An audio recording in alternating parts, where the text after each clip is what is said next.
Hello, everyone. Good evening. I was not expecting this update. I have been waiting all day. I've been resting my vocal cords from lots of live streaming yesterday, trying to recuperate. And then this news just came in. So let's get down to business. There's a lot to unpack with this. There's a lot of information that came out today. Last night, Stephen Bertolino was interviewed by Cuomo, Mr. Chris Cuomo on CNN. So if you guys pay attention, he had a lot to say about a lot of stuff yesterday. But the big news is that the remains that were found yesterday at the reserve have been positively identified as Brian Laundrie, and the FBI just put out this statement on Twitter, which says that on October 21st, 2021, a comparison of dental records confirmed that the human remains found at the Mabry Carlton Jr. Memorial Reserve and the Macahachie Creek Environmental Park are those of Brian Laundrie.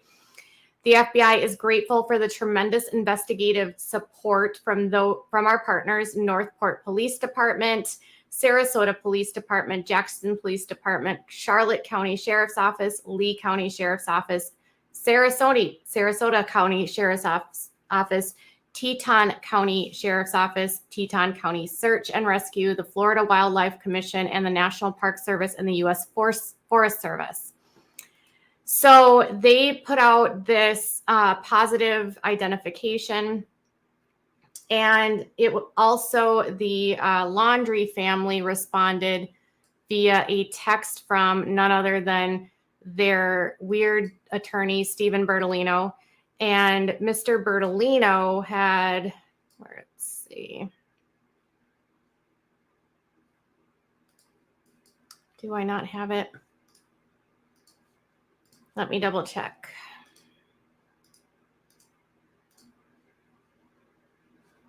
Mr. Bertolino said that the family had been notified and that the remains had been positively identified as Brian, and they were asking for privacy. I'm trying to find the full statement, but for some reason,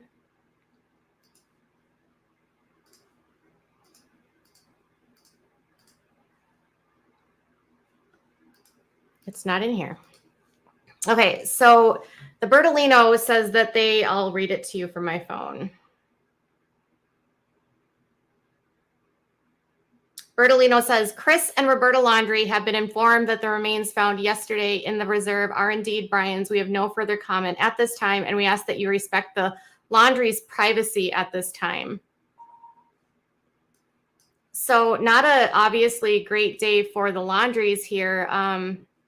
I think it's, an interesting response to say that people want to have their privacy respected simply because they've been nothing but private this whole time. So I don't know, maybe I'm reading too much into that, but this is not a family that has had anything to say the entire time. So why it would be any different than now is unclear to me, but that's just me.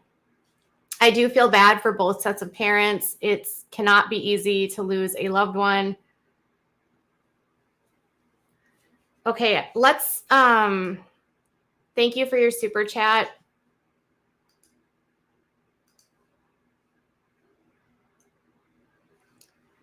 So let's talk about what was found today and what the condition of these remains were, which is why it made it so difficult for them to initially identify them. Let me get a sip here.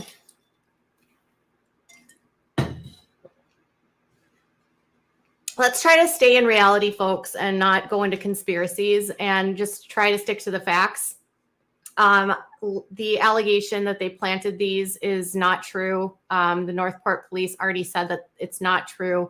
They were followed by the media. Everything was documented. Nothing was planted. This was not, they didn't even find it. The FBI were the ones that found it. They sort of happened upon them around the same time as the Laundries did. So let me see if I can.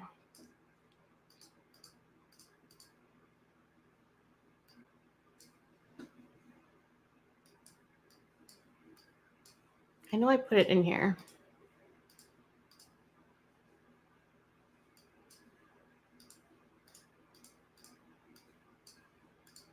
I don't know why everything is out of order here.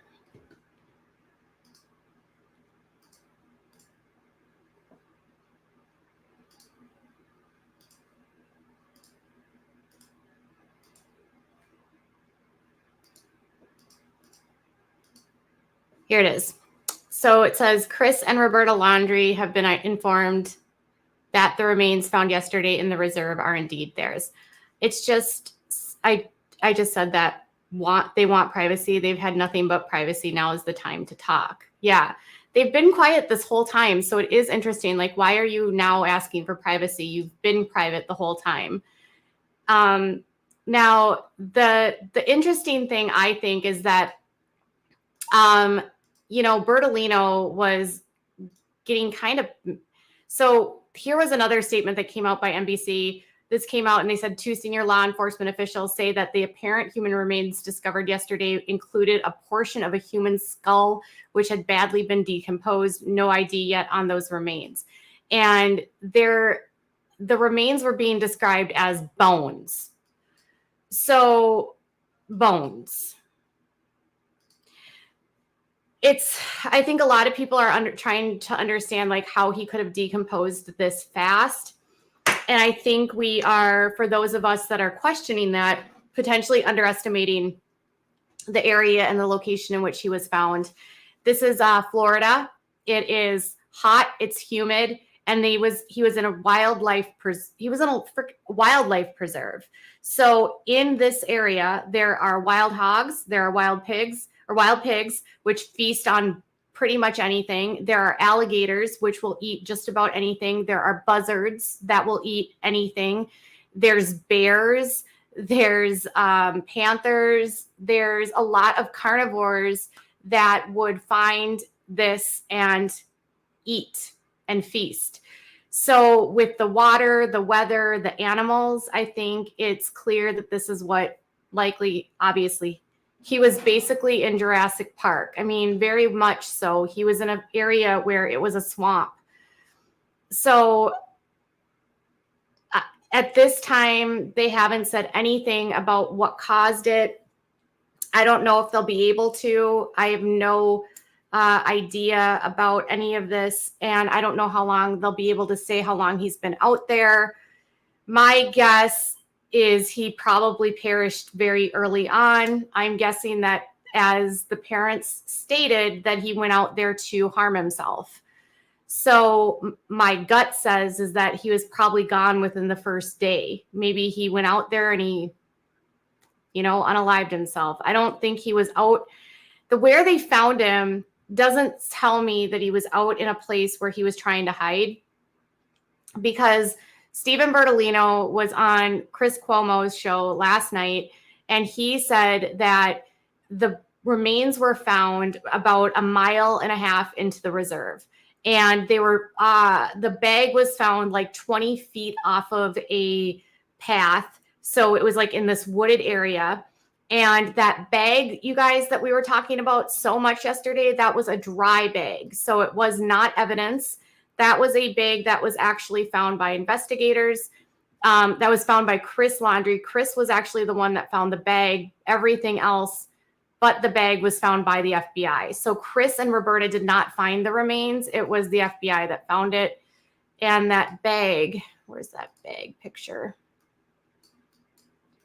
So this is the location, I'm guessing, of where it was found. So it's like not, and if you watched any of the aerial coverage, you noticed that it wasn't super far off any of the trails. And they're not, they're going into the woods. They're not off any. Oh, and then the protesters. Oh my God, the protesters. Okay, wait. So this video right here, where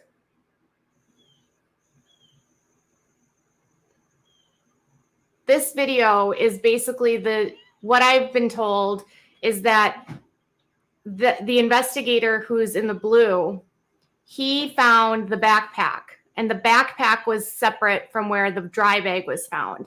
The dry bag was found by Chris Laundrie, and that was found about 20 feet into an area of like a wooded area. It was in a bunch of like, it was sort of like entangled in a bunch of stuff.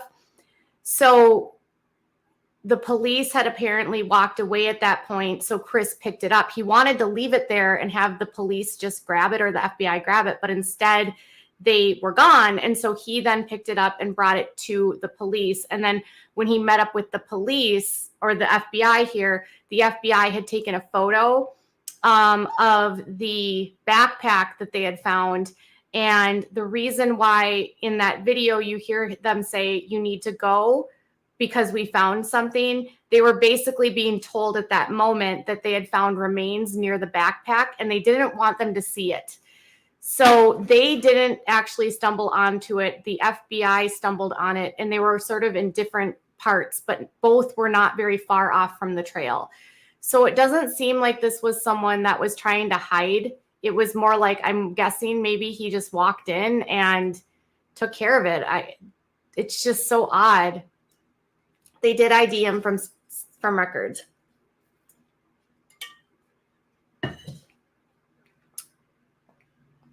So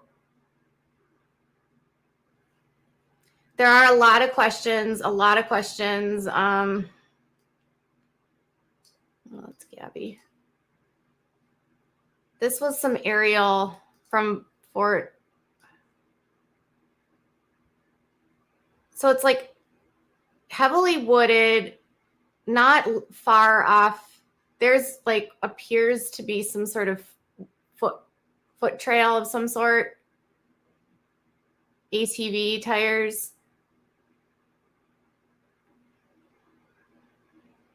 So I don't know how Bertolino described it as about a half an hour into the park.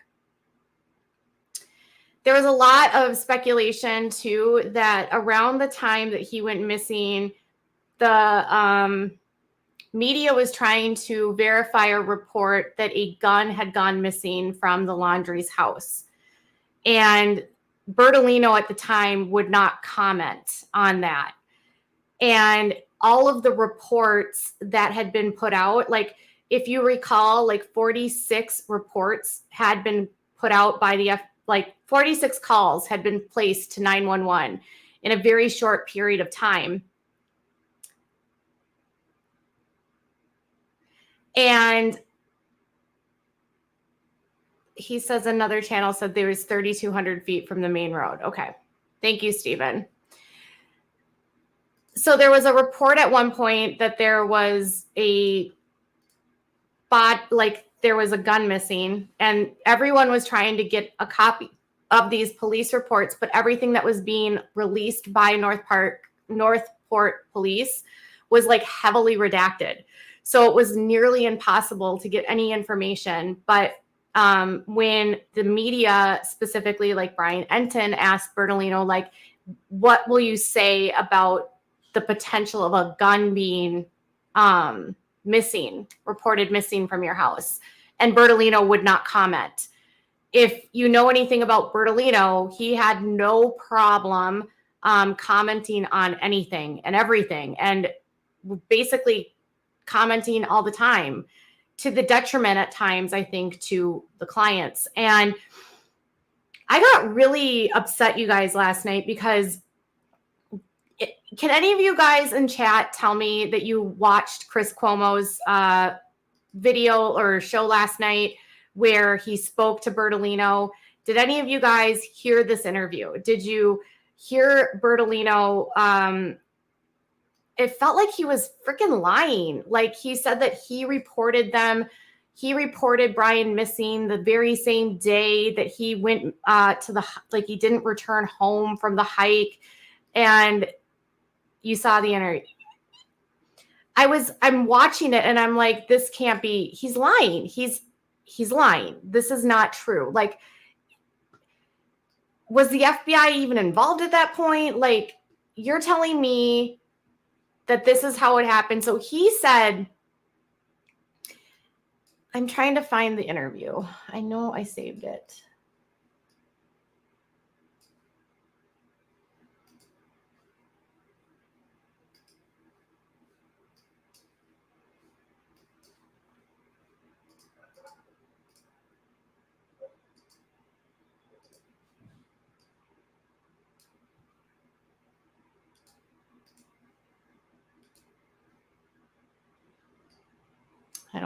Did I not send it?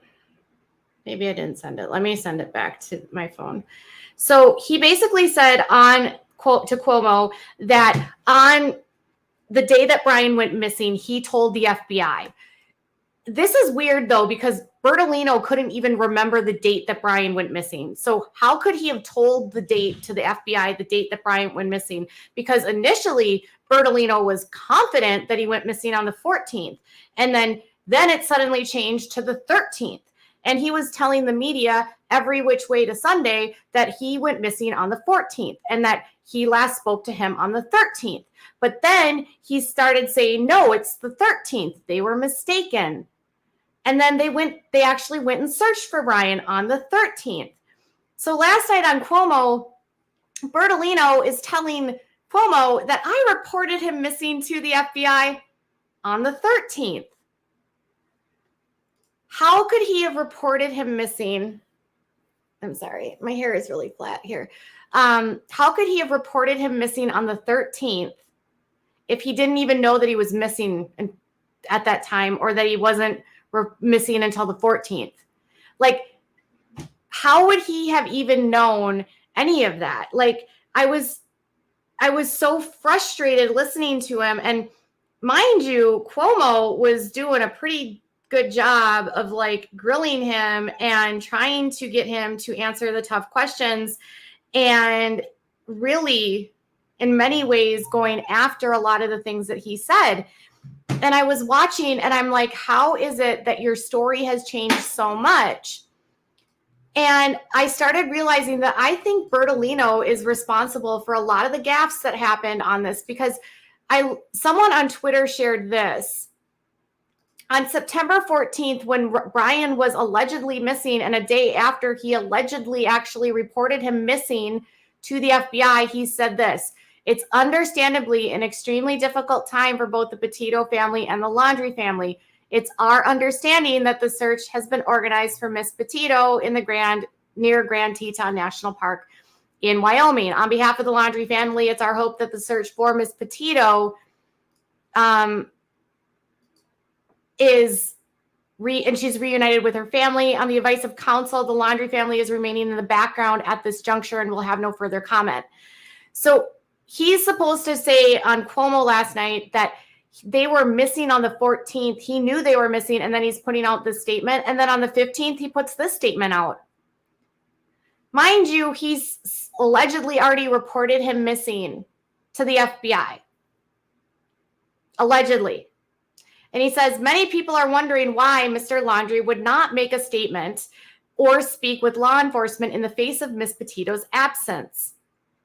In my experience, intimate partners are often the first person law enforcement focuses their attention on in cases like this, and the warning that any statement made will be used against you is true. Regardless of whether my client had anything to do with the disappearance, as such, on advice of counsel, Mr. Laundrie is not speaking on the matter. I've been informed that the Northport police have named him a person of interest in this. This formality has not really changed anything in the circumstances of Mr. Laundrie being the focus of attention of law enforcement, and Mr. Laundrie will continue to remain silent on the advice of counsel. So you mean to tell me you knew that he was missing on this date? He told the FBI 2 days ago that he went missing, and you're like legitimately putting out statements as though you're talking to Brian that day. It's ridiculous. So when this was all like getting out there,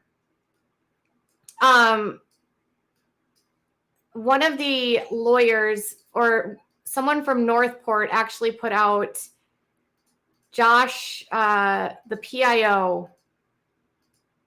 Where is it? The PIO for Northport Police sent this scathing email in response to that. And the email, I'll see if I can bring it up here.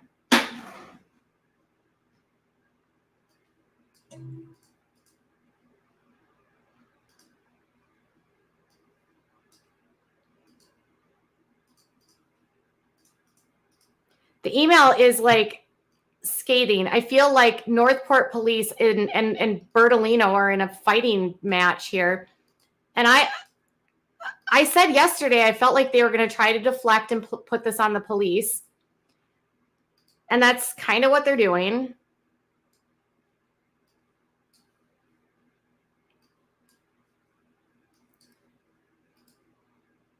It says, in no way, oh, why is this doing this?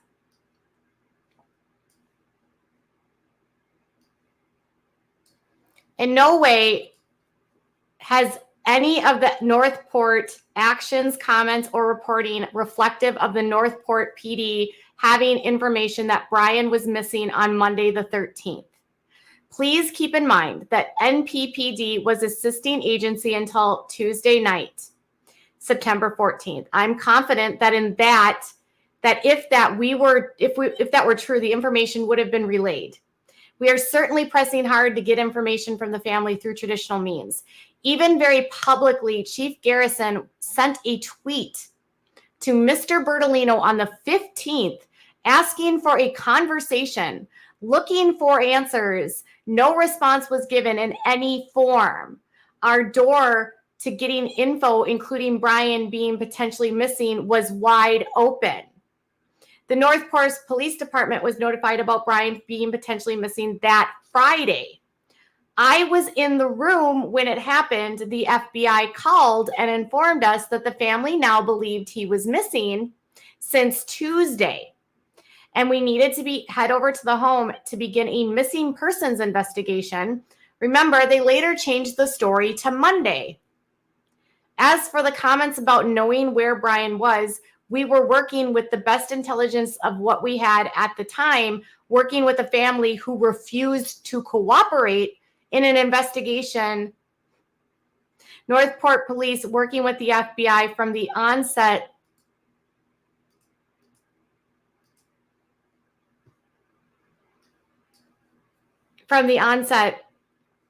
Like refusing to cooperate in the investigation, working with the FBI from the onset, did everything within the law with the information we had to surveil and collect information. So he's going to try to say in the 11th hour, again, change the story that we reported him to you guys, and it's you guys that fumbled it. Like, we told you where to find, it was like their comment yesterday, like we told them where to look and they didn't look there. It's unnerving to me that a lawyer could be this completely irresponsible. He was going off yesterday about how everyone talks about rights and everyone has rights, but nobody talks about the right to remain silent or respects the right to remain silent. And I'm sitting there thinking, and Chris Cuomo actually made a really good point, there's a difference between the right to remain silent and, being more and doing the moral thing. I'm going to see if I can find the clip here. It's CNN, so I don't want to show too much of it I don't want to get copyright struck.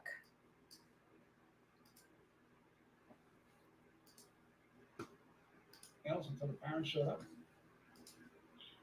Well, listen, the explanation that the FBI gave today certainly makes sense. If that over there with a nice terms, it's hogwash. And verify that. Now, obviously, the family's under a veil of suspicion because of their lack of cooperation from the beginning, optically, in terms of... Clear. The Laundrie reported Brian did not come home the night he went out for the hike. Okay, so they reported Brian did not come home the night that he went out on the hike. Reported to who? Who?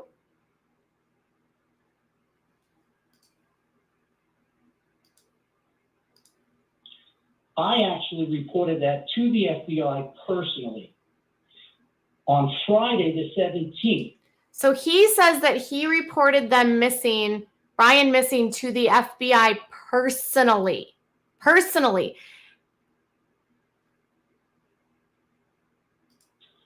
The FBI called me. We didn't call them. They called me and said, we have a tip that Brian was seen in Tampa. So they get a tip that he's seen in Tampa. It's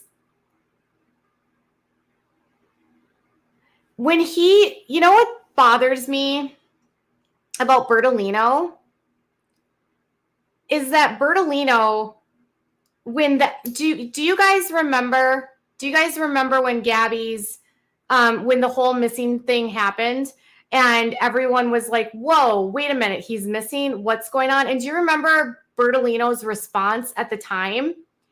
They put out a statement and said that Northport police put out a statement and they said that they contacted them to make a missing persons report. But Bertolino in this interview says that no, the FBI said that they were going to come over to the house and say that they were going to look in the house and check the house for Brian. And then when they got there, then we decided to tell them that Brian was missing. It's like the lies or the misdirection. This lawyer is in the town over me, for me, unbelievable. Yeah, and Northport said they had no idea he was missing until the 17th.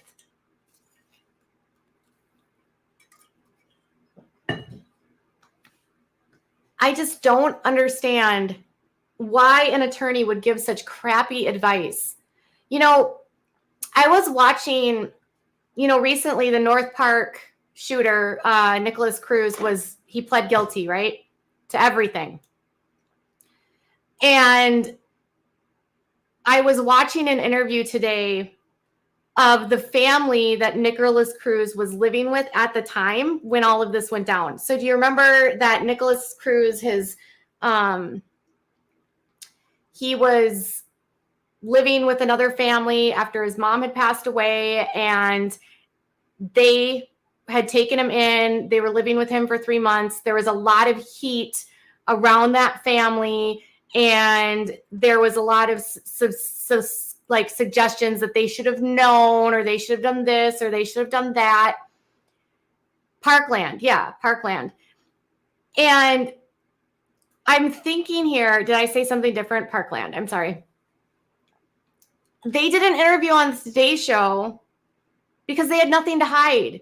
And they sat there with their attorney on the Today Show answering all the questions about what they knew, what they didn't know. And the attorney was there with them saying, okay, you know, we're fully cooperating with the FBI. And it's like, they could have done that. They could have sat down and Bertolino could have sat with them. Darby says that Bertolino is scrambling to cover his own butt right now. He's lying. He should stick to his financial law because he's not equipped to do criminal law. And then when Chris was probing him about when they would talk about Gabby, like at what point would they talk about Gabby and will they answer questions about Gabby? And he was like, well, we're not going to go there yet. Like, it was almost like he was implying that they had information that could be criminal, make them criminally liable. The parents haven't wanted to cooperate, that Brian didn't want to cooperate, that they wouldn't want to talk to the other family. So you can understand why people would be suspicious about their actions.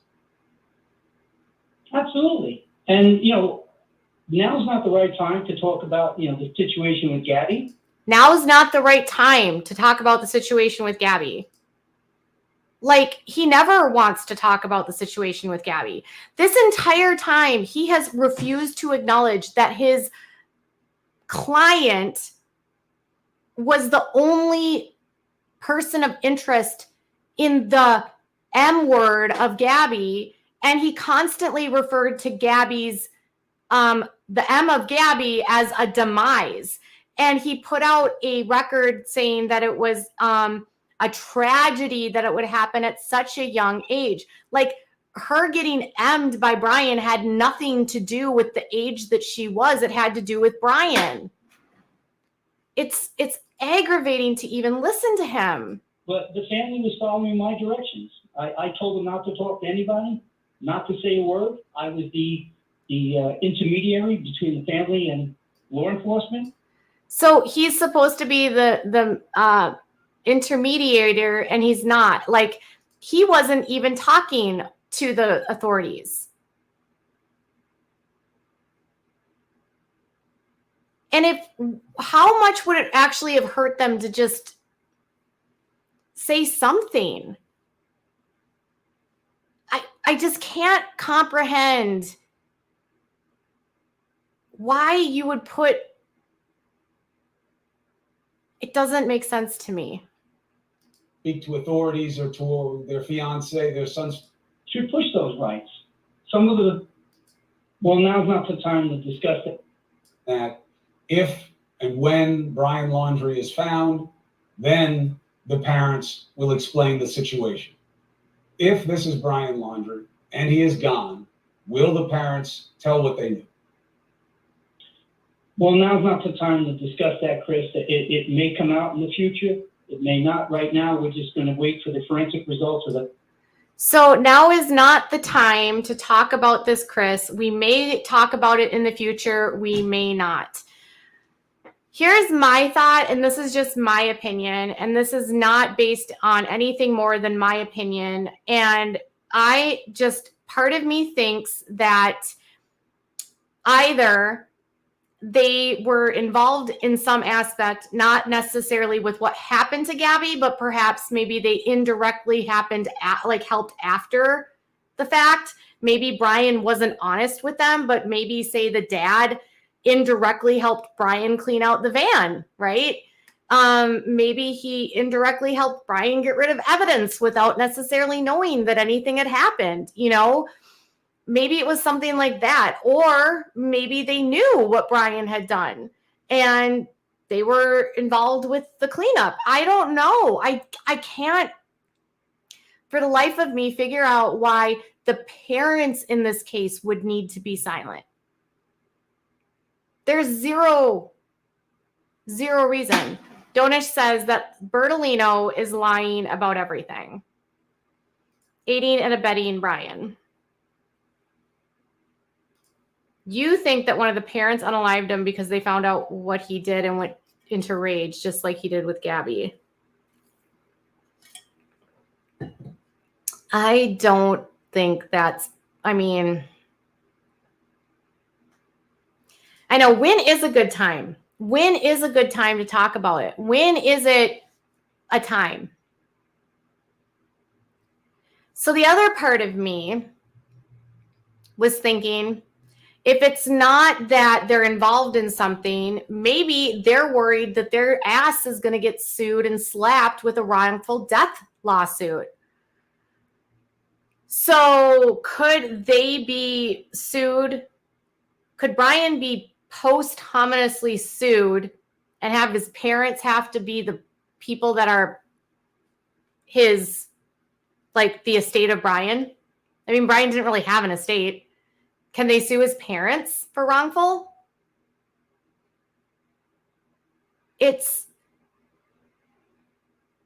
When is a good time should have been followed up with a question.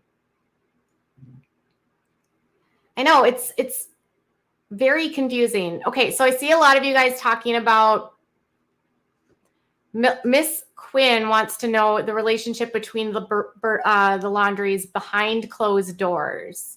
And that I don't know. I don't know, and I'm not sure. So it would be interesting to know, a lot of people seem to believe that, Brian couldn't have done or learned this on his own. And because Brian is, was the way he was, he had to have seen this sort of behavior. I don't know.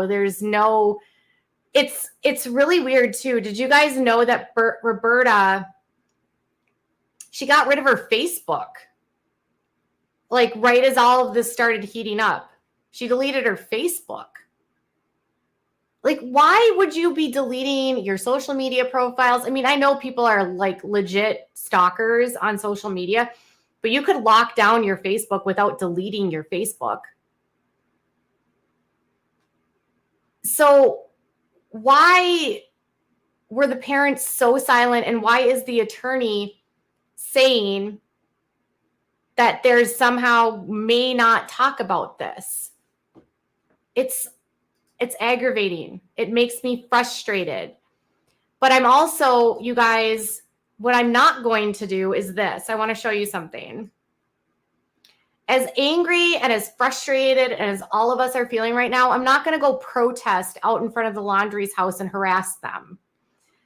I have been pretty mellow when it comes to this. I haven't said a lot, but this to me is getting to a point of just tacky. It's not productive. It's not helpful. You're not getting justice for anybody by sitting outside of their house, yelling into a bullhorn and leaving like dirty laundry baskets on their yard and screaming, and then going live on YouTube so you can get some views out of it. And then, claiming that you're friends with the family. It's redonkulous to me that these, and I don't know if you guys have like looked into the background of any of these people that are outside of this house. See that guy in the red hat? The guy in the red hat is like literally horrible. He inserted himself into Britney Spears's divorce with Kevin Federline. So Jonathan Riches, the guy that's in the red hat, this guy right here, he inserted himself into Britney Spears's divorce with her husband, and he pretended to be Kevin Federline's brother. And then he pretended that that Britney's son wasn't really Britney's son, and that maybe the paternity was not Kevin's son. He also posed as the uncle of the guy, Adam, from the Sandy Hook tragedy. He also sued Michael Vick, Martha Stewart, George Bush. He has filed 2,600 lawsuits. He also spent 10 years in prison for fraud. And then when he got out of prison for fraud, he ended up getting arrested for impersonating Adam Lanza's uncle. And then he violated his probation by pretending to be Chris Federline, to the extent that he took out a bogus restraining order against Britney Spears. So the guy, like, if you guys care about Britney Spears, and I know a lot of you do, that guy harassed Britney. Poor Britney. Is there anyone in this world that will not hurt this girl's feelings and hurt this girl's life? In the hardest time of her life, he pretends to be Kevin's brother and is making people believe that Sean Preston is really his child and not Kevin's child. His name is Jonathan Riches. He actually has his own Wikipedia page. Do you want to see it? I'll show you. I just want to show you because I don't want you to think that I'm making this up. But this is the part that's been driving me bonkers, is that people keep taking this guy seriously, and he has his own Wikipedia page. Like, it's not like Look at this. Since January 8th of 2006, he's filed over 2,600 lawsuits in federal court. He's known as a convicted fraudster, known for lawsuits. He was incarcerated at the Federal Medical Center in Lexington, Kentucky, which is a mental health facility, under the terms of a plea bargain. So they deemed that he was mentally unfit. His release date was in 2012. He was arrested for violating probation on December of 2012 for impersonating Adam Lanza's uncle. He's filed lawsuits against, look at this, Bill Belichick, George Bush, Attorney General Janet Reno, Martha Stewart, NASCAR driver Jeff Gordon, Atlanta Falcons quarterback Michael Vick, Steve Jobs, Perez Hilton, Somali pirates, pop star Britney Spears. He's also sued Benazir Bhutto, Peverez, I don't know who that is, Immigration Naturalization Services, to prevent him from being deported to Pakistan and tortured upon his federal release. There's no evidence of a lawsuit of any attempt to deport Richie's. He requested a temporary restraining order against Grand Theft Auto, who he claimed that Grand Theft Auto makers put him in prison and made him commit fraud, which ended up making him go into federal prison. Yeah.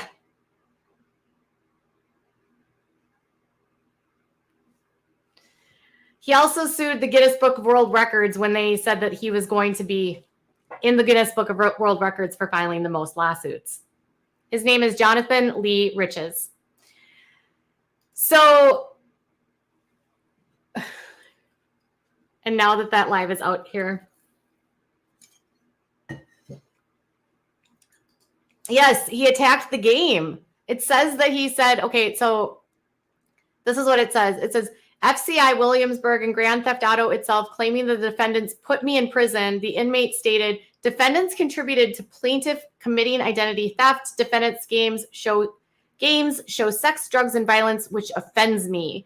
Defendant put me in prison. I faced imminent danger from violent inmates who played Grand Theft Auto, who will knock me out and take my gold Jesus cross. He also tried to get himself involved in the Bernie Madoff investment scandal.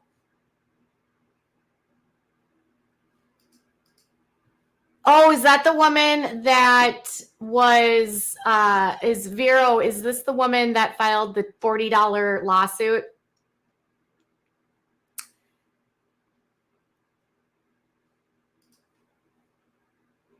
He sued.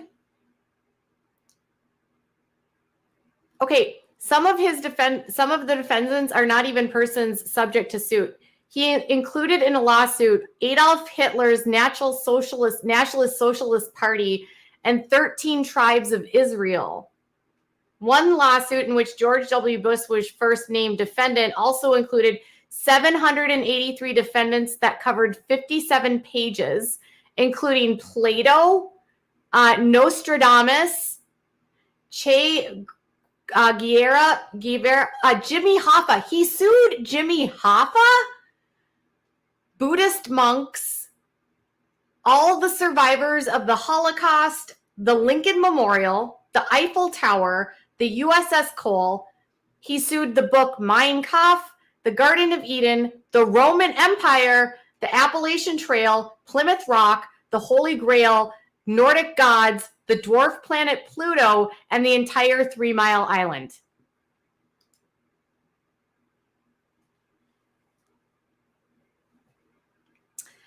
So, I'm sorry, Chie.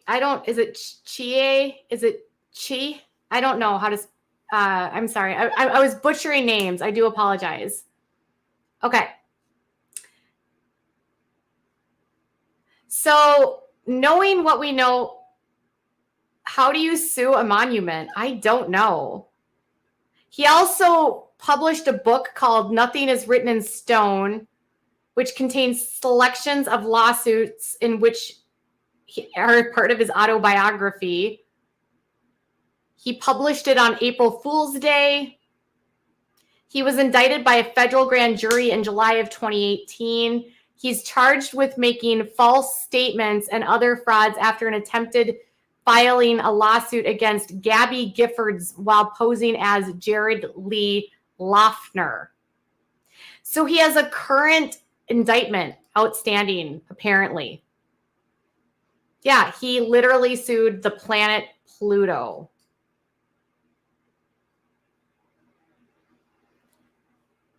Yes.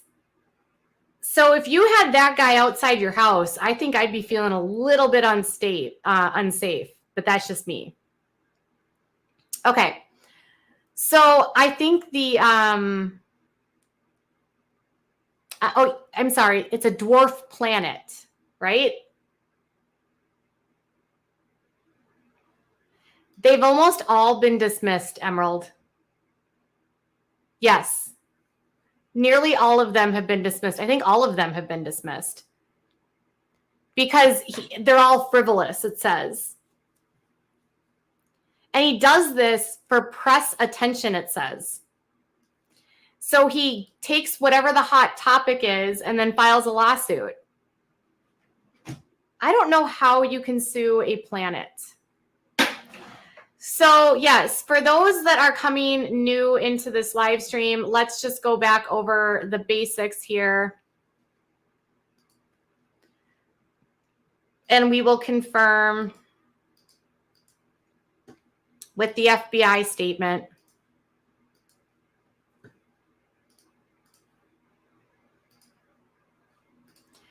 That a comparison of dental records confirmed that the human remains found at the reserve are those of Brian Laundrie. So Brian Laundrie's teeth are what? Yes, it was for sure Brian Laundrie. Oh, Katie says, I meant he was like, he would have had to yell in the courtroom, Pluto's not a planet anymore. I mean, yeah. Which reserve? It says the Carlton, if you look up on the screen, it says the T. Mabry Carlton Jr. Memorial Reserve and the Myakkahatchee Creek Environmental Park.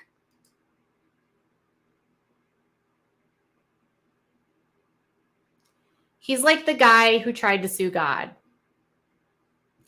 Ooh, Kiki thinks that he's going to sue the Notebook. August says that they're going to make hats that say, make Pluto a planet again. You know, I've never let go of Pluto being a planet. Anyone else in the chat that has never let go of Pluto being a planet? I grew up with 9 planets. It's hard for me to let go of Pluto as a planet. I mean, I had to make the solar system when I was in school. So it's hard for me to let go of the fact that Pluto is not a planet. I feel like they really took something away from Pluto.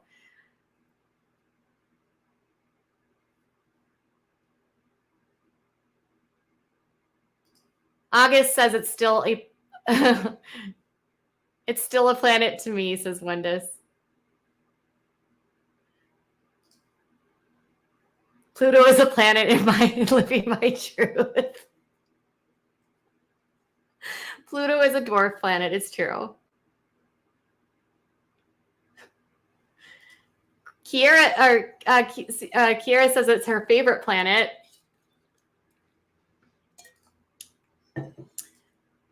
Smile Happy says can't let go. Pluto for life. Angie says I grew up with Pluto as a planet. Michelle, Pluto's not a planet? Yeah, it's not a planet. Can we talk more about the lawyer and how he screwed over the parent? Are they at fault or is he?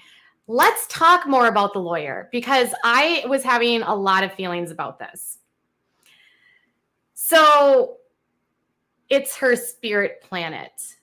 Okay, so let's do this. I want to take a quick intermission to fill up my water. And by the way, it's water. I don't drink during these live streams. So I'm going to take a quick break to fill up my my water. I'm going to invite you guys to join. If you'd like to join and share your thoughts on Bertolino, I would love to hear your thoughts. We can talk for a while about Bertolino, and then I'll be back in like 2 minutes. But the link is in the chat if you wish to join the conversation. Back in 2 seconds, guys.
Should we start a GoFundMe to make Pluto a planet again? Okay, if you guys want to join the stream. Okay, so the lawyer thing, I just want to add something, is that I feel like with this lawyer, he has fumbled this whole situation.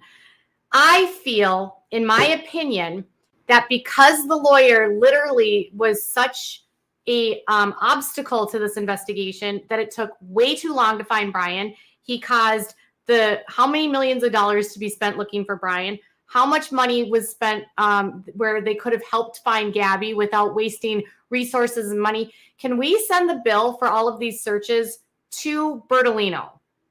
Oh, Katie Davis, you need to unmute yourself, Katie. I want to add you. All right, Katie Davis. Hey, Katie. Hi. How you doing? Good. How are you? Been meaning to tell you for a long time. I'm so glad they spell your name correctly. I know. Down in Texas, they get it wrong all the time. I know, it's always is a K-A-T-Y. Yeah, I'm like, because the city's named that, they think that's the way it is. But the rest of the country knows a little bit better. So, yes. Welcome. Yeah, so I guess I'm the only person in here, but what was the question I walked into? Bertolino. Oh, yeah, he's sus. He's sus. He definitely seems like he's a two-bit lawyer who deals with like not even the fancy side of finance stuff, you know, like foreclosures, lemon law cars or something like that. Yeah. That's the vibes I'm getting. So he's probably doing his best, but I feel like it's funny. I got a similar email. I got a text message from one of my friends today, and literally the text message was, that lawyer is super sus.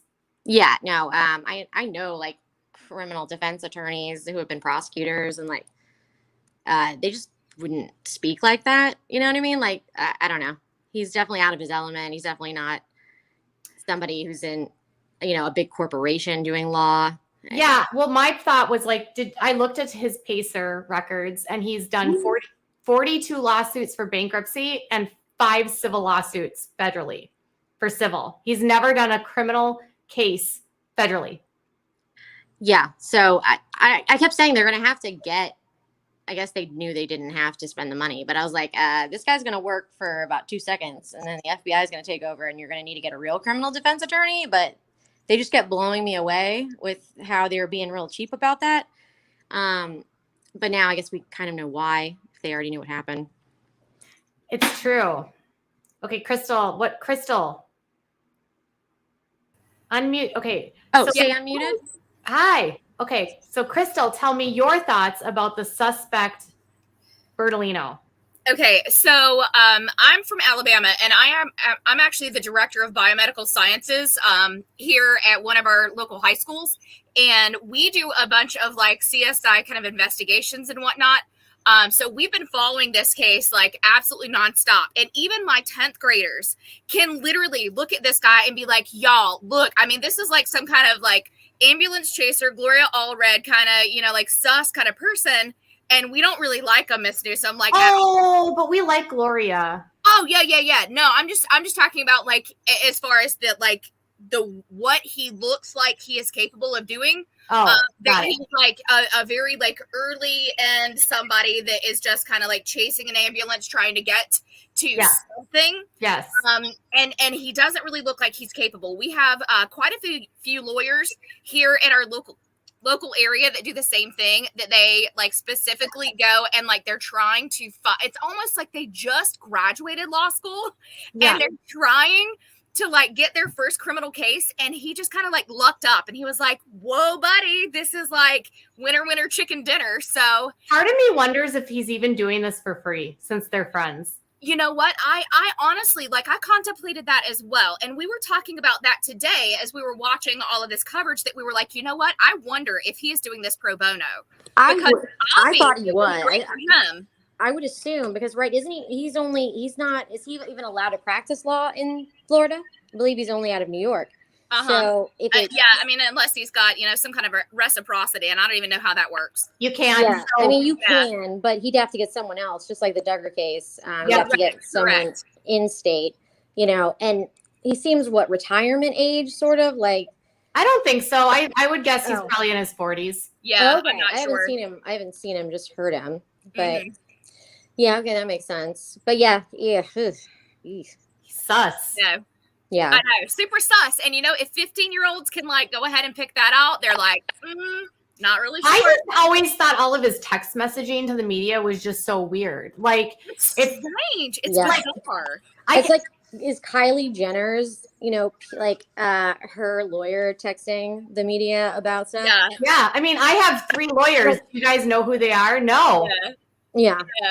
That's like it's like almost like Donald Trump is behind his little brain. That could happen. Yeah, like, and then he's more of he's a spokesperson. He's acting like a crisis management spokesperson for a company, and that's But he doesn't know how to do that either, because that's actually my trade.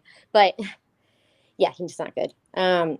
No, I agree. I assume it's because he has to go apply his pro hack vice, and they typically would allow him to practice if he's in good standing in the state. With Pro Hack Vice, I just want to explain. With Pro Hack Vice, you have to have an in-state attorney that represents the state, because even if you file in as the Pro Hack Vice, the state attorney that's in the state of it would have been in Wyoming, even though it would have been in federal district court in Wyoming, there would have had to be a Wyoming attorney that would file the records for him. That's basically all they do. They file things, and then they will go to the court with them. But other than that, he could have done Pro Hack Vice. He would have been a terrible Pro Hack Vice for a murder trial, though. I mean, can I give you a tip real quick? It's Pro Hack Vice. Because I took Latin, and my law friends would kill me if I didn't bring that up. Pro Hack Vice. Pro Hack Vice. Sorry. No, you got it now. Are you a lawyer? No, just I do enjoy law, but I have a lot of lawyer friends. I took Latin in high school for 2 years, and so that also is good. All right, yeah. So he's suspect now.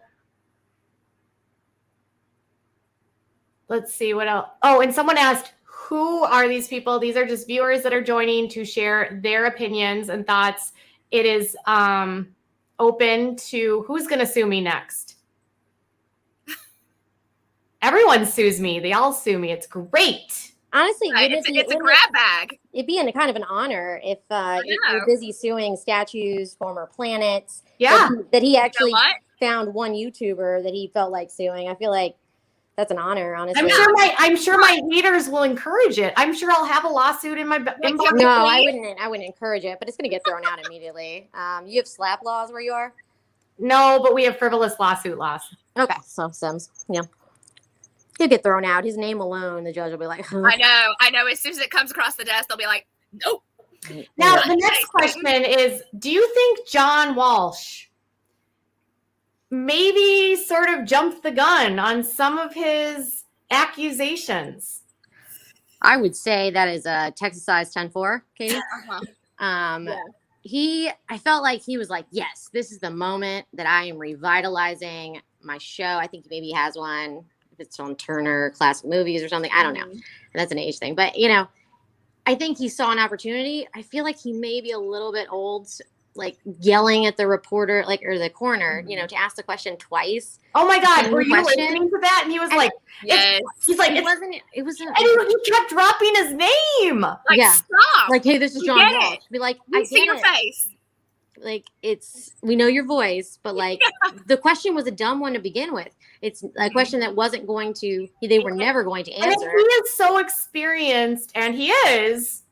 He's experienced in television now. I mean, not to say that he doesn't know what he's doing, but I feel like he was probably sensational aspects of it more than like legal acumen. Like, what do I think I can actually get out of him? I think he just wanted it to be said, Correct. And seeking his own relevancy in the conversation.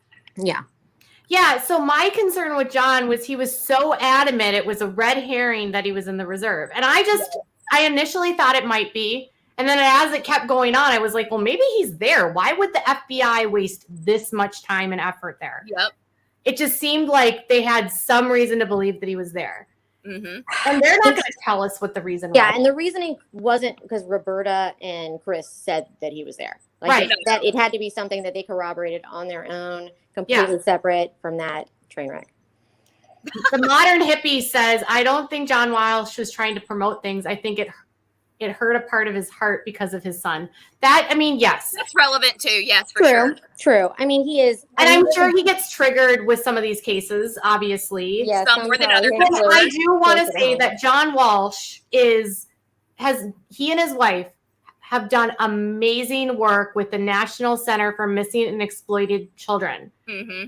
That organization has found so many children, and like that organization is like the leading organization for missing kids. So no, he walks the walk. I just meant more that I think he just wanted to make, because he knew everyone was going to be watching, that he wanted to say that to that guy and I don't know, maybe see his reaction or just get it on the record that he said it. You know what I mean?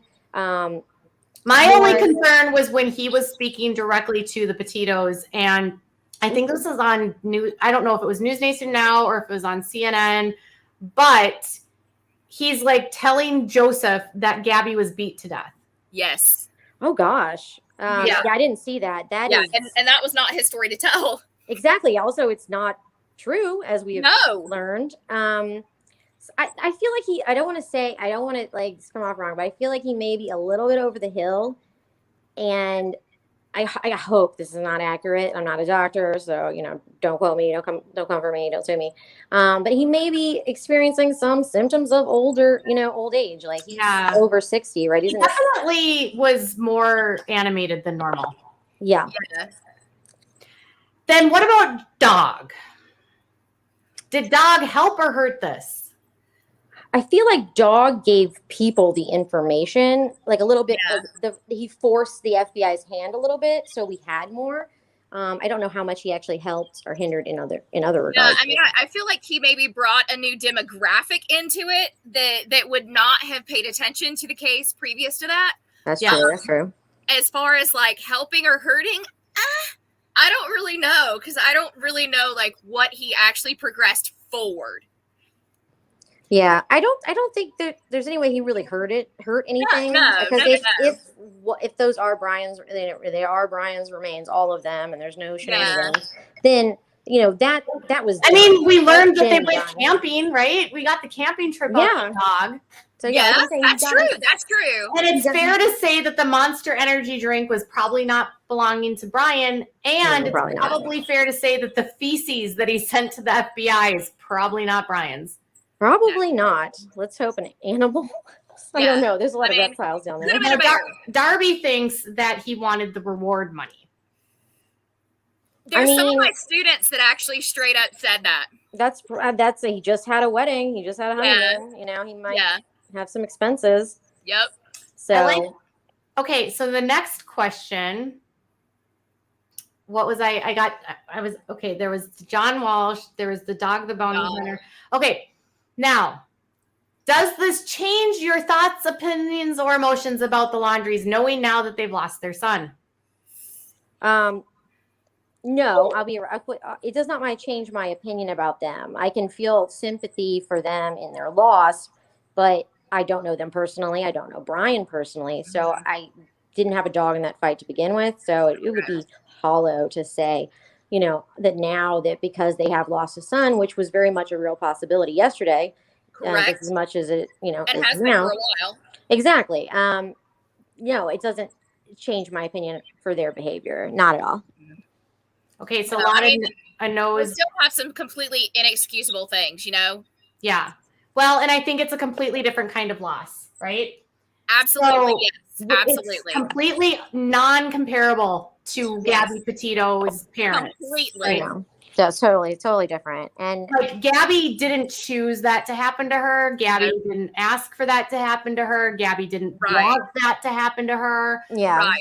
she was Gabby- scared and alone in a complete, like, a state she's like been to for about 2 days when, clearly, and she's been abused. I'm sorry, I'm not supposed to say those words. Oh, But, yeah. she's been Now, through who is all of that, and responsible she's- for him slipping away? I know everyone's mad at the police. I'm mad at his effing parents. I am too. Agree. I'm going to be very honest. What parent, knowing that their child is in the state that Brian was in, knowing he was likely depressed, allows him to go into a freaking reserve and go hiking? Yeah. And why? I mean, and Annie made them buy a phone for no reason too. Correct. For their Yeah. phone. What is that? No, Correct. I don't know. I mean, we have 5 kids, and I try to put myself BB in a blames the state of situation Florida. and think of what I would do, and it's very difficult to say, but I know that what I feel that they did do is not that there were a lot of things that they could have done differently. I if you feel, in my opinion, that they had more knowledge than what they're letting on. And I agree. I don't know for a fact, like, if he did go out there to do it, they may have known and been like, well, survive out there as long as you can, we'll try to talk to you. And, he could have done it a little bit later. It might not have been an immediate thing. Honey thinks that the parents knew what his plan was, and they just let it happen because it would be Instead of better going to going to prison. prison. That's completely fair too. There were quite a bit of my students today that said the exact same thing, that they feel like that the parents knew the entire time that he kind of like had his own death wish, and that they were okay with it because it would be easier for him. Yeah, and in that case, they probably knew. I don't think they would have been like, if they knew, like, hey, I did this, let's go have a final camping trip with your sister. We're not gonna, maybe we didn't tell her, but Right. He's acting like it's totally normal, seeing his So all if of his that's- family. Yeah, so if that's the case, was the s'mores camping trip the final goodbye to Brian? I think so. I think so. Yeah, I really do. I genuinely feel that way. because why else would you be like, yeah, sure, Party. party? Yeah. Because you came home early without your girlfriend Yep. with her van. I Which can't is imagine that it was anything else. It's Now, just- I don't know if they told that to Cassie, or not. I feel bad for Cassie. Does anyone in the chat feel I bad for have Cassie? a lot of sympathy and empathy for her because she just looks pitiful. I feel so bad for her because I feel like her reactions have been genuine, that she genuinely did not get it and didn't know what was happening. Yeah. The only thing that I agree, when I see her talking, that's what I think. But Yeah. a lot of former FBI agents and law enforcement Yep. were all saying lie. Yeah, lie, Jennifer, lie. what's her face? Coffindoffer. Coffindoffer. She Yeah. was adamant that Cassie was lying. Yep. Yeah, But she was had also no adamant that he sugarcoat. wasn't in the reserve. So Correct. Yeah, but one thing she has an actual skill at. She doesn't have the information of this case. no, know- she provided incredibly insightful insight. No, yeah, I'm saying she has there's more chance of error in a gut instinct of like, Yeah. no, I don't think that's how he would, doing the profiling sort of thing. Yeah. Than in that particular instance. I don't feel like they didn't tell what was I don't believe they didn't ask about Gabby though. There's No, not for a no second. way. No, for sure. like, oh, hey, we just took all this stuff out of the storage unit. Gabby needs to get over here and pick out which things she's keeping and which ones are going out because they're not staying in my house. You know what, Roberta? Like, So Cassie ends up getting completely shut out by her parents because of Stephen Bertolino. Yeah. She seems like the child that's not the golden child. You know what I mean? Yes. In those narcissistic families. I felt that too. Yeah. She was not the chosen child. Uh-huh. She's like, so Brian Laundrie is like Josh Duggar, and Cassie's Jill.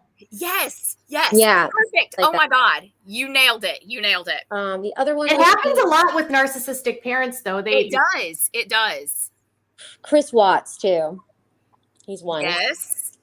His sister was caught lying to the feds. I don't know that that's true because we don't know what she told the feds. Right. Yeah. Also, I don't recall. I'm not. You have to make a statement of fact. I mean, if you answer their questions with like, to the best of my knowledge. Yeah. So and so, and they have to be able to prove that you're lying. Enforce that. But yeah. Blah is so hateful with our assumptions. She's unsubscribing. Okay, goodbye. I think we're being pretty. Wait, I thought we were being pretty. Yeah. Pretty even hand. We're being even. We are. Bertolini, not so much, but the rest, I feel like. Right. Family. No, we're being pretty even, Stephen. Yeah. Okay. Okay, so some people in the chat. Okay, so Teresa says she never got caught lying to the feds. Another person said she made a statement to the news and it got twisted. And it did get twisted. In fairness, that statement did get twisted. It's the news. It was a weird question. The question it was a weird question, and it was not, and they never directly said, have you spoken to him? They never even asked that question. Yeah, the questions were just weird in general. What was the weirdest thing about all of this? Like you're the only one who has the scoop. You can ask the straightforward questions. Yeah. You don't have to ask the fluff extra stuff. I don't get that. Correct. That was strange. Okay, so people are saying it doesn't change how you feel about Chris and Roberta. Do you think that Chris and Roberta have something to hide? 100%. 100%, yeah. Yep. I don't know what it is for sure, but they have something to hide. Okay. Well, I mean, like, who has their kids show back up with, Gabby's van, and they don't have a conversation about what the heck's going on? Like, why if they said to the FBI, we never talked about it, then that's correct. That's a lie. There's no way. There is no parent on the planet that would not have that convo. Yeah, no. It's like, should I be worried about this property that's not yours? Like, being repossessed? Yeah, at least. I feel like there would be a lot of conversations that would happen. Yes. Yeah. Like, also, these parents are calling me nonstop about, not being able to reach her the entire month of September. And like, is Brian okay? And so that wouldn't at least make you be like, hey, Brian, something's going on. Like, what's up with this? Can we talk? If it was my son, I would have taken him down to the police office police station, and I would have said, like, you're going in there and you're telling them what you know. Yep. I would not enable my son to be a murderer. It's called being a parent. Now, if you honestly don't know if they did it, then I think Eric Lavasser, he's a true crime podcaster with Stephanie Harlow. I don't know if y'all know that, but you may. Yeah. And he said what I would do with my son is like I would take him down there with a lawyer because he'd be like, straight up, are you involved in this? Yeah. If so, then we need to get you a lawyer and we need to do this right. If you're not, and you still want to have somebody there or me be there or the lawyer be there, that's fine. But you're going to go in there and you're going to talk unless we tell you not to, And I think that's how anyone should approach it, Yeah. It doesn't mean you don't care about I love Stephanie Harlow too. I actually was just watching I just watched her Gabby Petito video. People were trying to start. I feel like you're in the correct demographic to throw that name around. Yeah, no, I figured in this instance. I appreciate all the true crime people out there that do stuff. Like, they all have a different flavor. I mean, I don't know if Stephanie's listening, but her research in true crime and her storytelling, she's like the hot librarian. Oh my God, yeah. She really is.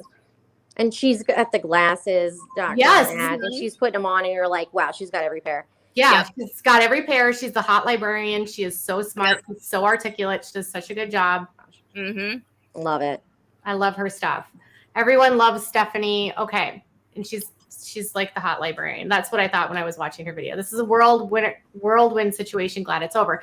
Do we ever get answers? Yeah, I was about to say, but is it over? Like, Yeah. what now, though? Yeah, okay. Yeah, is it over? If Brian was murdered out there, you know, they might find that. I mean, I don't want to say, I don't think, I'm not saying I subscribe. Right. It's speculation territory, but just, you know, think about that for a second. If they find evidence of murder, is this over? No. Yeah. Like, not at all. Which would be vigilante justice or, Mm-hmm. you know, I'm all speculation, allegedly, don't come for me.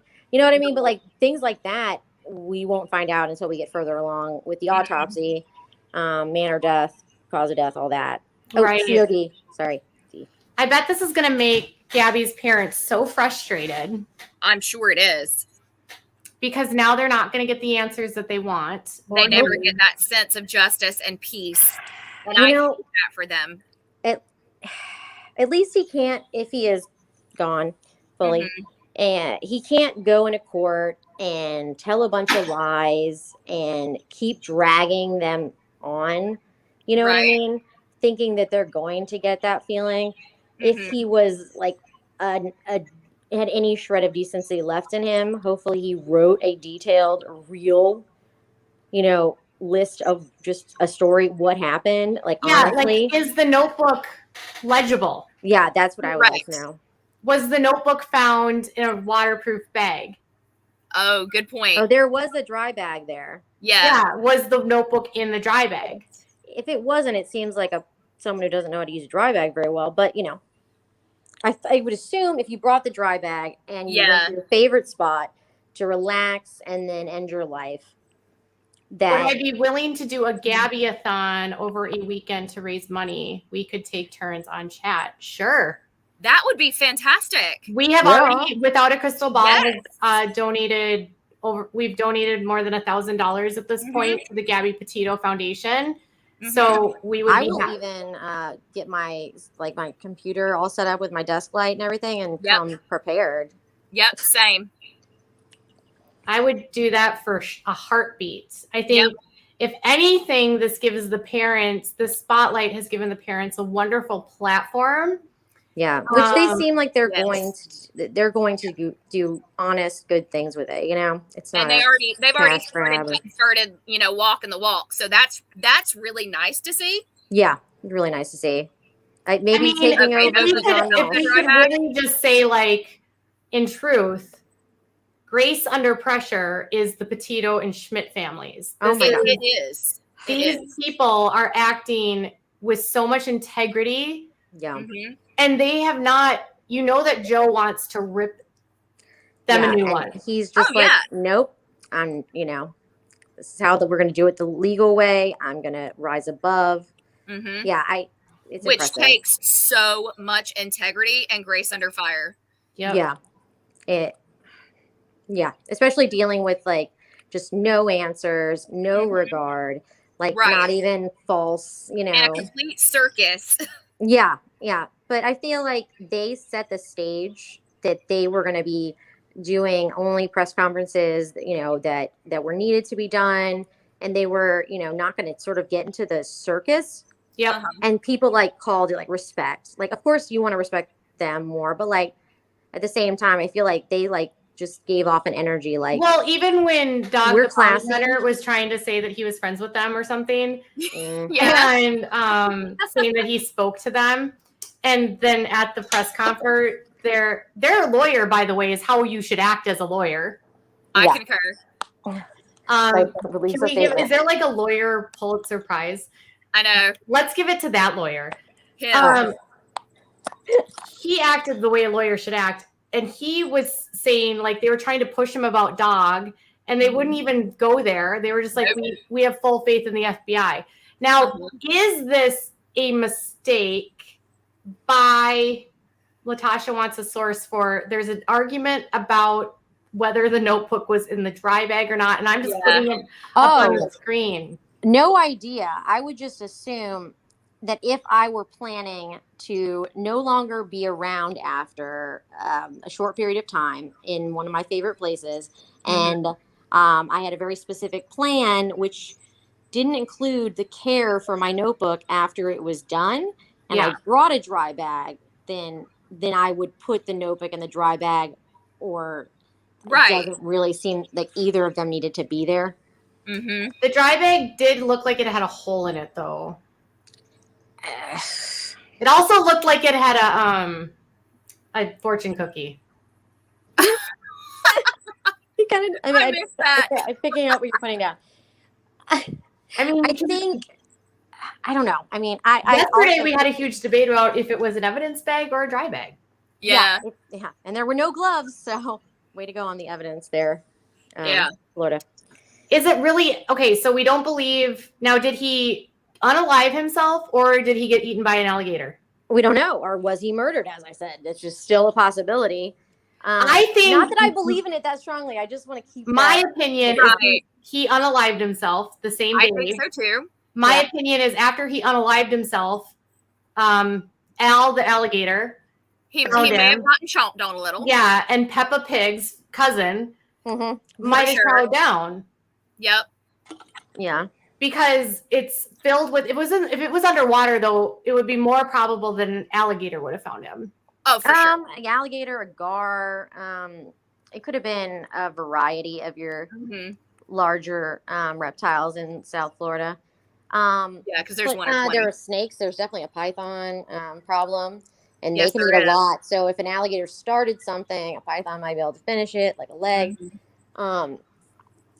Snakes. He could have been bit by. Skeletal. To me, he's skeletal, which tells me that he was eaten. Correct. Well, I mean, it depends. If he was under that water like the whole time, I mean, it seems that he was eaten after. I don't know that it was his actual demise. As right. Right. I'm not saying he was eaten to death. I was. No. But yeah, that he was picked upon. He picked dry. Yes. Yeah. I mean, but it could have been several culprits. I mean, but it's been 4 weeks, 6 weeks since he's been out there. Yep. So if it is just, someone said that wild pigs could have torn him up in like a day. Oh yeah. 100%. Oh, easy. They're not usually in that deep of water though. Yeah. They're more of like around the areas with the water. He could have been, you know what? He could have been out there to run, and he might have just been bit by a water moccasin, or you know, there's a whole myriad of snakes that could have gotten to him if he's in, waist deep or whatever. In that case, they won't even be able to like determine that as a cause of death. I don't know. Obviously, with him not being around, there's never really justice then for Gabby. It's frustrating. It's a very frustrating feeling for me personally. I don't know that we won't get justice, because I mean, we won't be able to give him justice, but we may be able to give the parents justice by proving the FBI is not going to stop their investigation into her death, because they still don't for a fact know right now that Brian did it. So they're gonna continue this investigation until they have the answer of what happened. Or there's a lot of people online that think the parents killed him. Really? Yeah. Okay. See, like I said, death. It is strange. I haven't even contemplated that one. I like that. It is strange that he is unalive in a place that they specifically, like, almost like they led the slam to slaughter. Like, go wait it out there. Like, here we go. We'll be back. Someone on CNN last night had a very good allegedly. Point. Someone on CNN had a good point. And their theory could have been, well, perhaps they knew where he was and they didn't want the public to stumble on him. Yeah. They definitely did a PR turn face from being like, I don't care at all. I agree. No, I agree. Then being like, we're going to volunteer to go search with the FBI. And then like the maybe they should have played that game a little longer if that was, this speculation. I don't believe that they weren't allowed to help. No, I agree. I don't believe that for a second. No, of course not. Just because it's close to the public. I feel like every missing persons case I've ever covered, they're out there looking. Mm-hmm. Well, in their defense, without being in their defense, he Mhm. was a person of interest the whole time, and it was a Yeah. minor, whether or not they could call it that. So that would. I know, but my point with that was that Casey Anthony's parents were always out and about acting like nothing. You're correct. Yeah. Scott sure. Peterson's parents were always out and about acting like nothing. Chris Watts's parents were out and about acting like nothing. Yes. Chris and Roberta just hung out and ordered Walmart and Yeah. McDonald's. Yeah, and that amazing lawn mowing that we all got to see live. Okay, but he was very angry Oh my God. Professional. at the. Well, I mean, he waited that long, so Mhm. I guess he should have done it sooner. And then all of a sudden, the parents find him there, and after they search the area, whatever. It's one day after Candy. open to the Pinky. public, and they just happen to decide we're going out in the morning. And Chris literally found the dry bag while he was separated from the FBI agents. Oh, and he was like, "Oh, I needed to pick it up so that I could bring it over to their attention." I'm like, you would just wave and scream. Right. Just saying. They saw him walk in, and they confirmed today that they did not have anything with them. So I will say that Northport Police confirmed to Brian Enton, who, by the way, holla for News Daddy. News Daddy. Yeah. Preach. But okay, did anyone see what they were doing last night? I'm sure Brian Enton might have the footage of any of the cars left, but is it walking distance if you're determined, to get back over there? Yesterday it was open to the public. Yeah.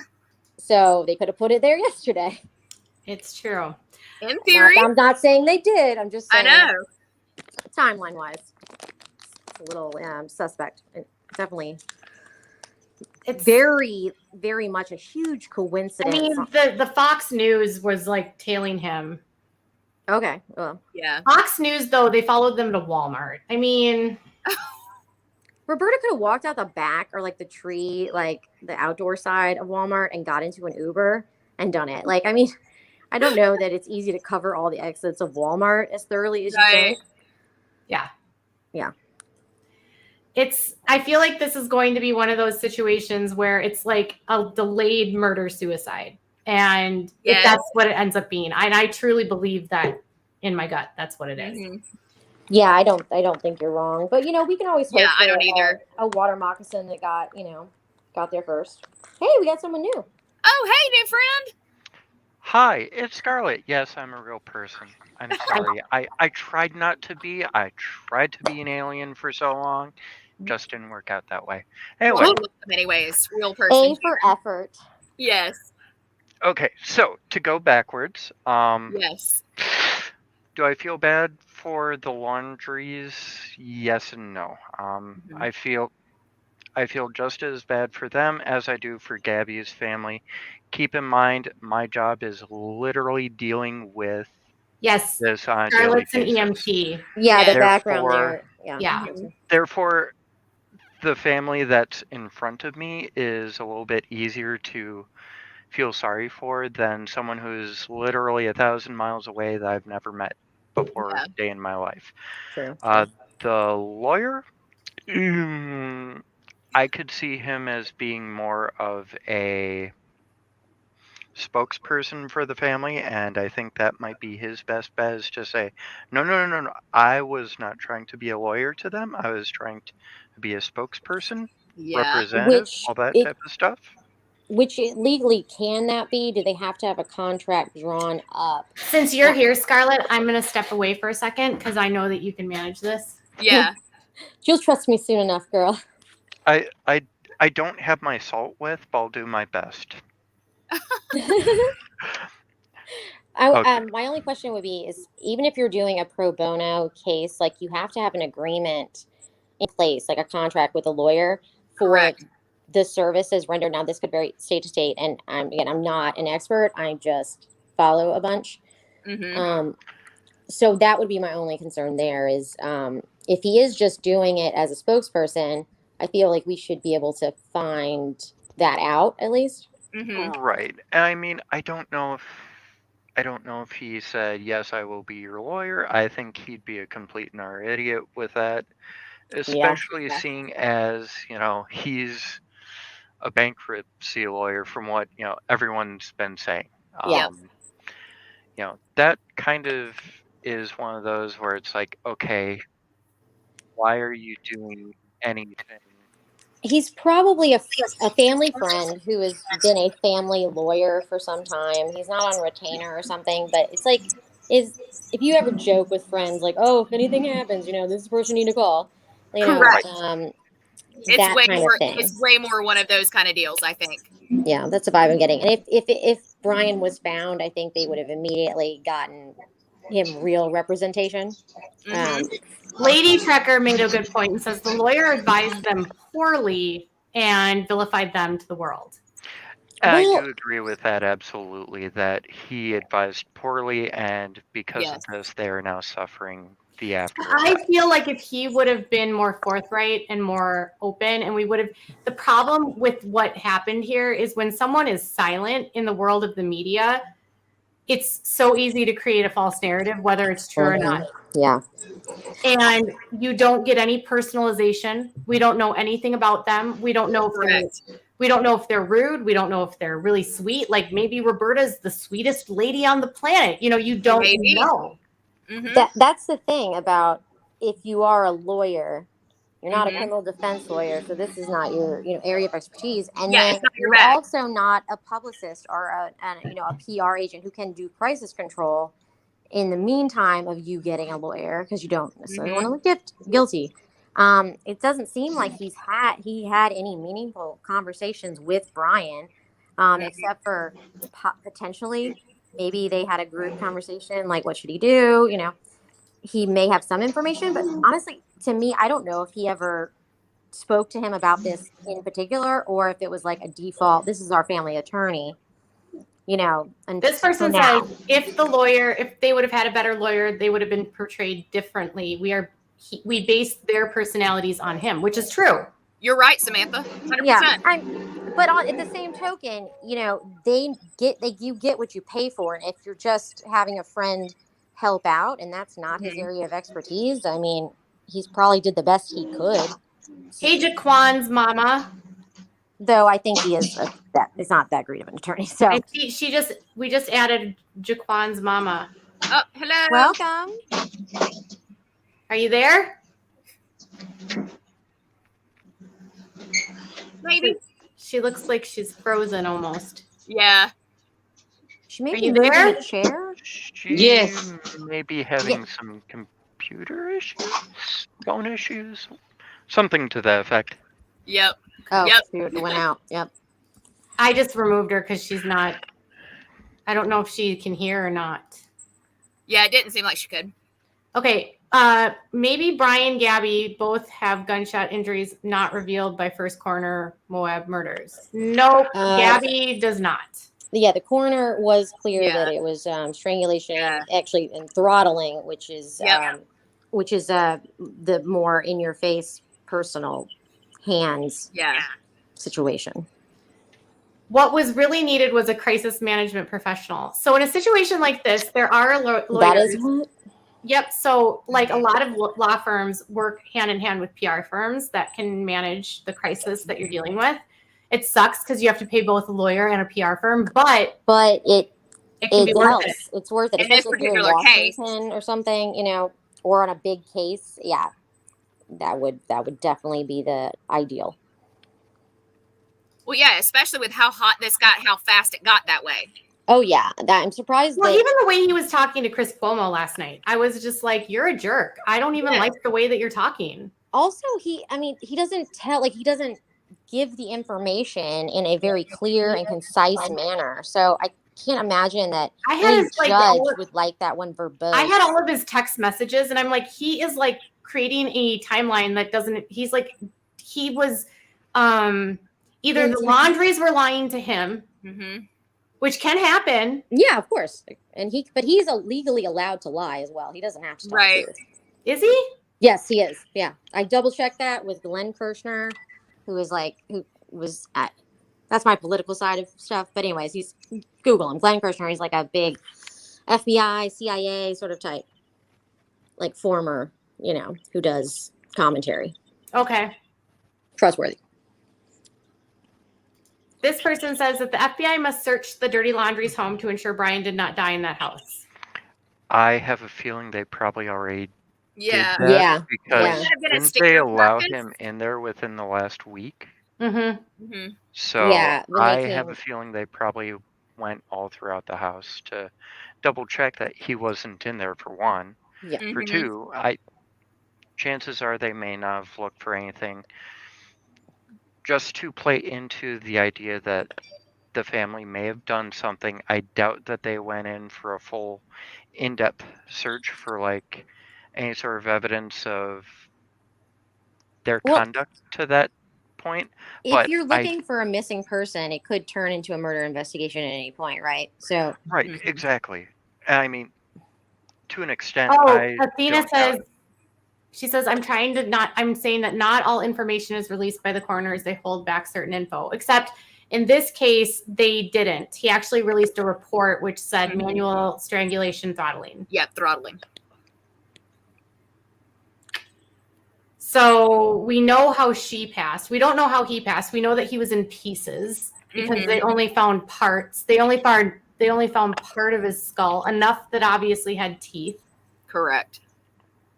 So there's a very good likelihood it was everything down around here, because I have my camera on. I can now point that out. Now This that's is the not, first time Scarlett's been on, like, showed her face, and she's been my moderator for 2.5 years. and Wow. I'm also doing the throwback of the giant headphones.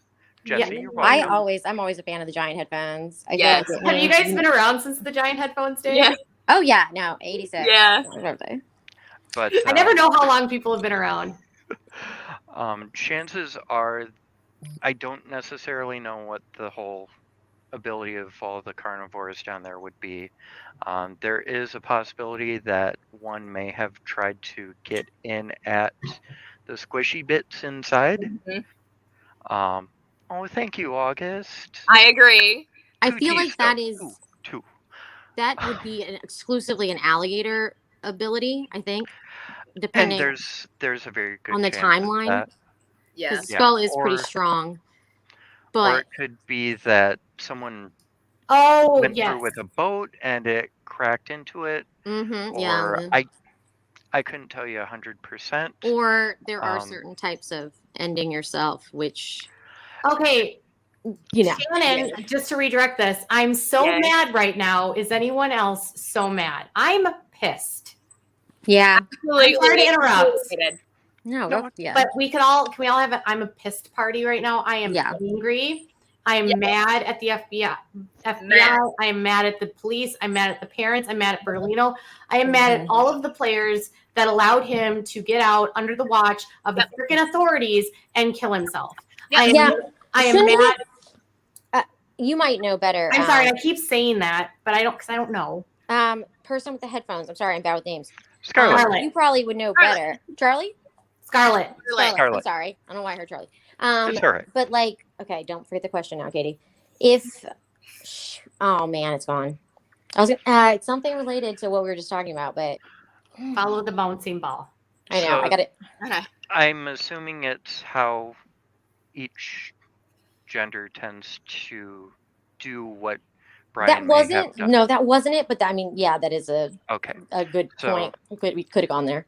The Yeah. stereotype is that, so there are kind of two stereotypes in EMS. And for anyone out there that suffers from anything like this, your feelings are valid. Do not ever forget that. How you feel is very So important. anger is your first line of emotion when it comes to news, and it's generally like it's a first level of emotion. It's like underneath anger is going to be something more significant.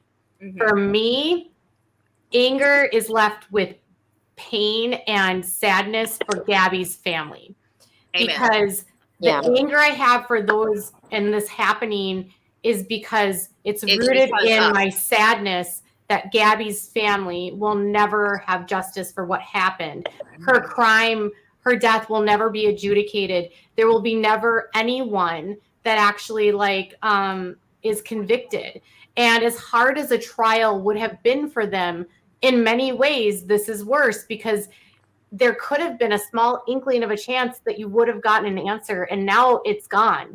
That small chance you might have gotten an answer is not possible. Now you have to think of it in their context of now their whole lives are going to be questions. Correct. Yeah, that's true. I mean, I think they are going to astound us with Thank you, how Michaela. much that they're going to take this in stride and continue on and focus I on think so too. moving forward. And that's not to say that they don't deserve that justice. They definitely do. But I feel good knowing that they are going to do something great with this, at least, no matter what happens in that regard.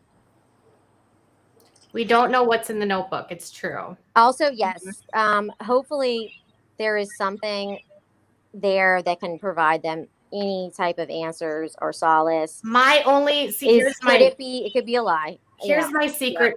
Here's my secret hope. My secret hope is that the parents know something, and that in lieu of a lawsuit or a criminal charge, they're granted immunity. Yeah. Right. On the condition that they give up the information that they have. Honestly, though, they have got to be able to corroborate that to prove that is, in fact, what they knew and what Brian told them. Valid. I feel the FBI has that ability, especially if they're on board. Of course saying, they do. Okay, okay, this is when we talk to them about it. You can search here. They can make that more helpful. And in that case, that would be ideal. And I think that probably would be the best for Gabby's parents if they want to get something, because I'm not sure how much time Chris and Roberta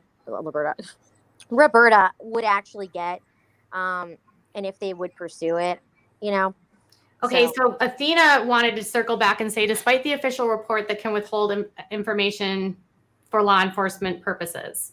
So she's still, I think, trying to say she could have been shot. We just don't know. Which theoretically it's possible. Yes, but it's not her COD. I would kind of doubt that personally. I feel like if there was something like that, they would have said that, though. There would have been no evidence of it. There would be zero reason to withhold that. Yeah, and it would probably be hard to tell if it would be almost worse to say that she was strangled to death and not mention the gun. Yeah. Right. Because strangling is worse. I mean, in many ways. Indeed. Yeah, 100%. I think if there was any way that he could have said it was something faster, he would have. Even if it was like, I'm not sure which of the 2 or 3 things caused it. It could have been any of them, but I'm gonna go with this one. I mean, he wouldn't answer if the bone was broken, but that doesn't always break with strangulation. So, Candy says, "I just wanted to thank you for the space. Those of us who were our victims of DV need a safe space. This is tragic for them, Petito and Schmidt families. And also feel sorry for Cassie." Yes, you're welcome. I think a lot of people resonated with this story because of the DV aspect. I think a lot of people were critical, saying, well, it was just a cute blonde girl, and that's why everyone cared about her. I don't think it was anything to do with that she was a cute blonde girl. I think it was that she was an influencer. Even though she was a small influencer, it was widely documented. There was a lot of information on social media.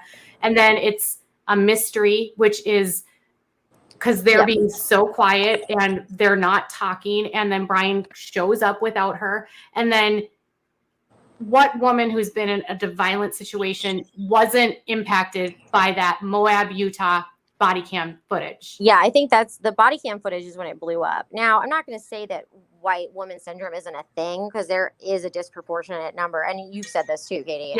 Number of young white women or young white men, children that automatically get more coverage. But I think in this case specifically, that helped it. That was like a, mitigating factor. It doesn't hurt that. It doesn't hurt it. It doesn't hurt it. But the thing that got people was seeing all of that footage and then having the internet, the Reddit of it all sort of come together, this true crime community, and be like, let's figure it out. And then the van life community, it was very interesting because people could find tangible clues and evidence. And that's just super unique. Athena, I'm hearing you and I understand. Let's move on from the gun. you really want to be heard about this, and I appreciate it all. Let's move on from the cause of death, because we're moving on to why this got so big. Fair? We love you, Athena. She really wanted me to see that because she typed it in all caps. And she's a longtime subscriber and a member. yeah. So I want to respect her there. And 100%. truthfully, the fact of the matter is, it doesn't matter necessarily how it happened. The fact is, it happened, and that's Yeah.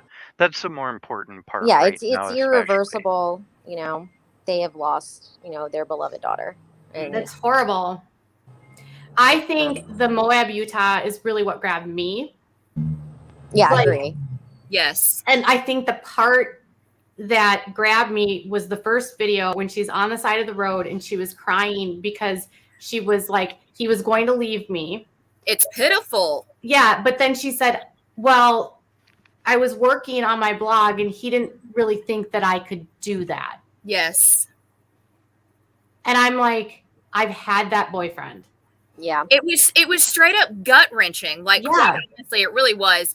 And as a victim of domestic violence, to me, I immediately just started sobbing because I saw her in that moment. And that was the first time that I really saw her. Yeah, and I saw her too when she said he kept telling me to calm down. Yep. I have anxiety. And then she immediately went into the victim mentality of trying to cover up everything, which I also immediately resonated with and was like, oh my God, how did everybody not see that? Yeah, especially if you're living with her. I think that's maybe also that's what they're hiding. Did it not concern the police that she had to climb into her van? They didn't even check the registration. It's a standard thing you should do when you're pulling a car over, so that you know who the owner of the vehicle is. They just assumed it was his van. They never checked registration. Yeah. They honestly, it was. I don't want to say this to like be inflammatory, but I think it was a little bit of misogyny. Yeah, the way that he even talked to her, he was like, "Oh, honey, she's how old are you? Pounds, you know, like he's like putting his. How many times did he say 110 pounds? Relationship. He said 105 to his boss too.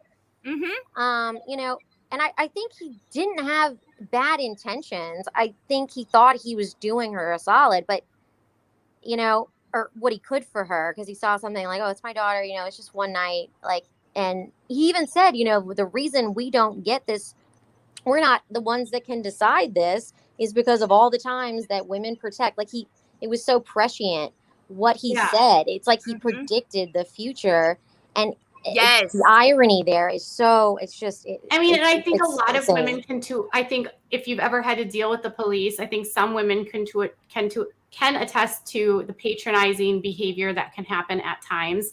Oh yes, and the misogyny and the sexism and the but and he meant it in like he meant it in a good way. He meant like I felt like he was looking at her like a daughter. Yeah, he's like, oh, my daughter, you know, she gets into these things, you know, she's so upset, and you know, like I tell her, oh, run that boyfriend off. You know what I mean? That vibe where he's just like, I don't want to do this to her, but it was clear he had no comprehension that.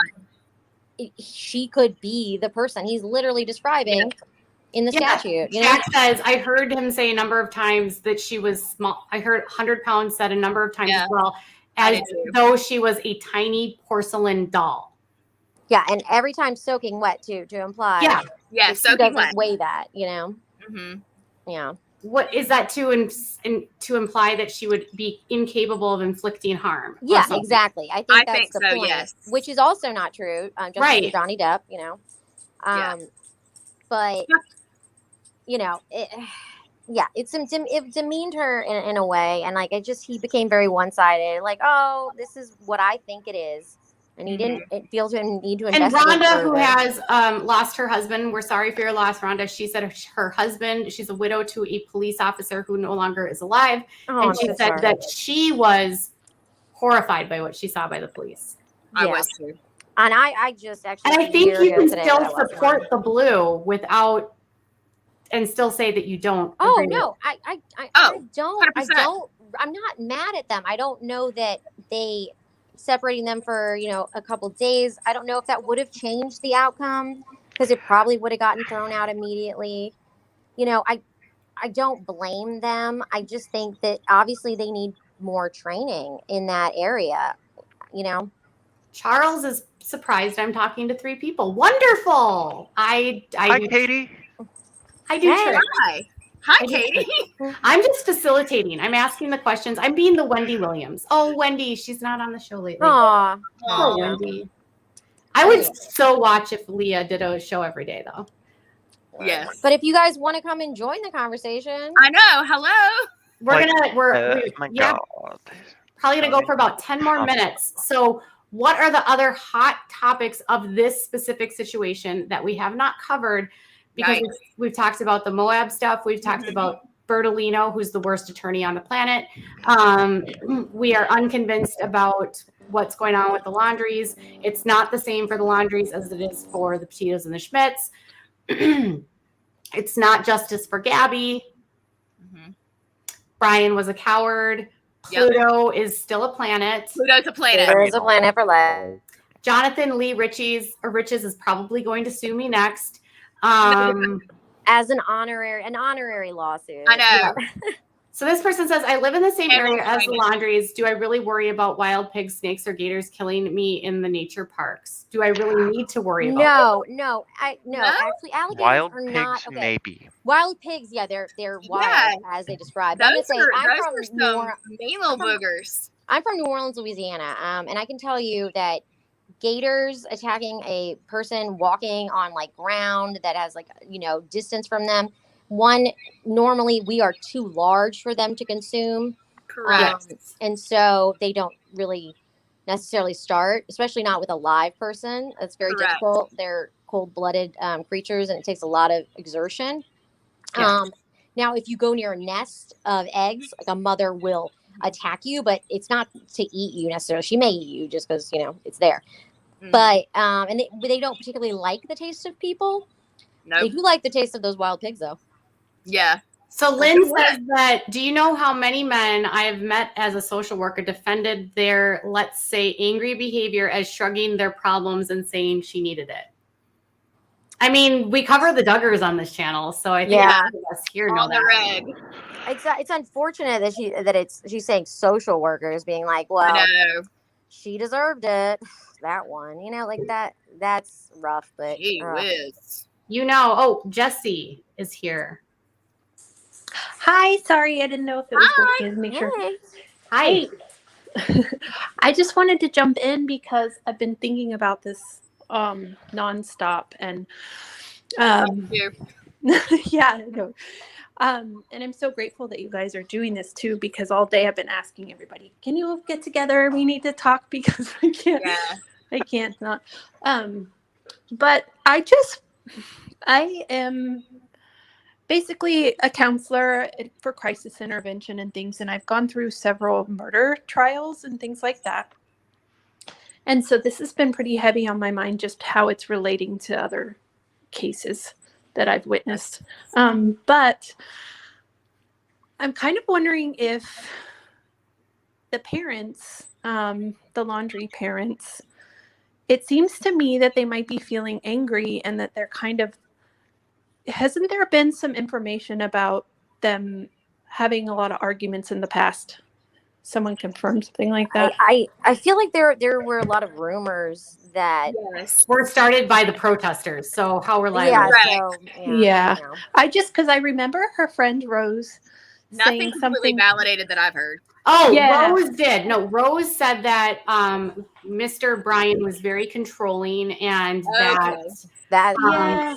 Mr. Brian had a heard voices, she said, or I don't know. Yeah, it seems like so often I've seen people in cases like these, you know, not necessarily murder, but with domestic violence, where the parents are so used to hearing about their son or their daughter being involved in arguments with this person, Yes. that they just kind of get fed up with it. And I'm wondering, I think it's probably possible that they're angry and they're feeling like this whole situation, it seems like they could be be potentially blaming Gabby for it. For Part of me wonders that too, Jesse. Yeah, like, with that did they friend. say like, well, she almost got arrested? yeah, it seems like they. You know, like in their mind, they would be like, well, Gabby almost got arrested. Yes. Yeah, and she was like Yes. living at our house for so long. Almost you know? because Mhm. they want it to be like a self-fulfilling prophecy that they want it to be true. Yes. Yeah, exactly. And it Therefore, happens they kinda so write it. often, like, because it's such an odd thing where you want to relate to, like, you want to ask. I'm constantly asking myself, what are these people thinking? And of course, I don't want to understand it. But at the same time, I'm not surprised that they're acting this way, because Mhm. so many times I've seen where, the parents blame the victim actually because they feel like, oh, she drove him to this, and Yes. they're angry at her. And Yeah, People especially that are like with the Brian and yeah, the my ex, golden boy syndrome. my ex, I always called Brian the man child because Yes. that he reminded me of my man child boyfriend. Yes, And- they and made my- that. I had one of those too. They made that. And he made me feel crazy. He literally made me feel crazy. Absolutely correct. And then the parents don't help because they made that. Therefore, they And then want I to would do explode in anger because he's acting like a maniac. that. A literal toddler. Yeah. And not only that, but treating me terribly. Yes. And then your reaction is a reaction to what they're doing. Yes. yeah, I think that's the most heartbreaking thing, is that so many people can relate to that, and that's such an unfortunate. Yeah. And that's, I'm sure everyone's got somebody, even if it's not physical, but that, that emotional abus too, Yeah. and that can really get to you, and that could be the case with, Chris, for instance. If someone was saying he's very controlling, maybe he wasn't, violent, like allegedly or anything, but maybe in that household, it was sort of, Yeah. Very Well, patriarchal. yeah. It's also interesting that they had been on trips before, because I constantly asked myself, why didn't he just not go? Or like, Right. like if he could have stayed home, he could have left her there and she could have called somebody, would have helped her. So I'm many sure. other options. I said this from the very beginning, that he seemed like, the way that Rose talked about him, he seemed like the kind of guy that was, if you can't have me, nobody else can. Yeah. We're not going to be together. And I said it felt like the kind of thing where it was a murder suicide. Like, you're not going to be with me. And if you remember that, I don't want to think about you, and I don't want to wake up, or the dream, like that Instagram post. So that was just me. Like I think my theory is she broke up with him, and he was furious, and he was not going to allow her to leave him. Yep. Yeah. See, I guess I'm kind of looking at it in the opposite way, because I'm so used to women blaming themselves, or victims blaming themselves, sorry. And so it seems like it's also possible that, Gabby didn't want Brian to leave her, and maybe she was, it's possible that she was kind of talking him back into staying with her, and he wanted space and wanted to get away from her as well, and he just didn't know how to handle his emotions, I guess, to get away from her. I don't know. Yeah, no, I'm not going there. Yeah, I think that might be possible in some cases, but I don't think Stockholmish, though. Based on how Brian, seems to have behaved, and with what we've seen of him, with the interacting with the police, and I don't know, the way I just don't think so. I feel like it wouldn't have turned into that. If he was done, he was done. He wouldn't have cared, Yeah. He didn't do this to steal a van to get home and money, That's not No, why. that's what he could have just gone and hitchhiked too. It's like, why didn't you just walk away and go hitchhike and get away from I her? know. So many other options. Why not? Yeah, and I think that's what makes us think like it had to be where he was like, no, you're not going to leave. You're not going to take this van and leave me. Or maybe it didn't even get to that. And then I'm not even going to leave this van here after I've done this. Yeah, like it's still mine. Like, Mhm. and I feel like what he did was he ended her life and then was like, okay, I'm going to go now end my life, but I want to do it on my terms. I want to Mhm. go see my parents, see my family, have a wonderful like vacation trip and act like nothing's wrong. And then I'm going to go into the woods to my favorite trail and I'm going to read my favorite book and I'm going to hang out, you know, and have a wonderful day and then I'm going to end it. You know what I mean? Okay, this comment, I'm just going to address this and then we need to wrap things up. She says, women are not always innocent victims. These are not my words. Do not like put this into a clip and say I said this. These are Teresa's words. This is insane. She hit, scratched, screamed, and flipped out. It seems an awful lot. There are plenty that said, there was plenty said about her behavior. He snapped. So first of all, there has not been any corroborating evidence outside of that Moab, Utah incident where anyone suggested that she yelled, screamed, or that this was normal behavior. In fact, it was the contrary. Even his sister said, no, this was not normal. No, I never saw them have a situation like this. Did they yell at each other? Yes, that's a normal part of a relationship. But I'm pretty confident the yelling and the hitting was because he was trying to leave her on the side of the road. Yeah, without her car and Without her phone, car. Yes. you know, and she was In the middle of the the girl desert. had been thirsty for hours too. She was trying to Looking get him for to go water, get right? water. Oh, Yeah. she deleted the And she message. was also experiencing the discomfort of her OCD. Yeah.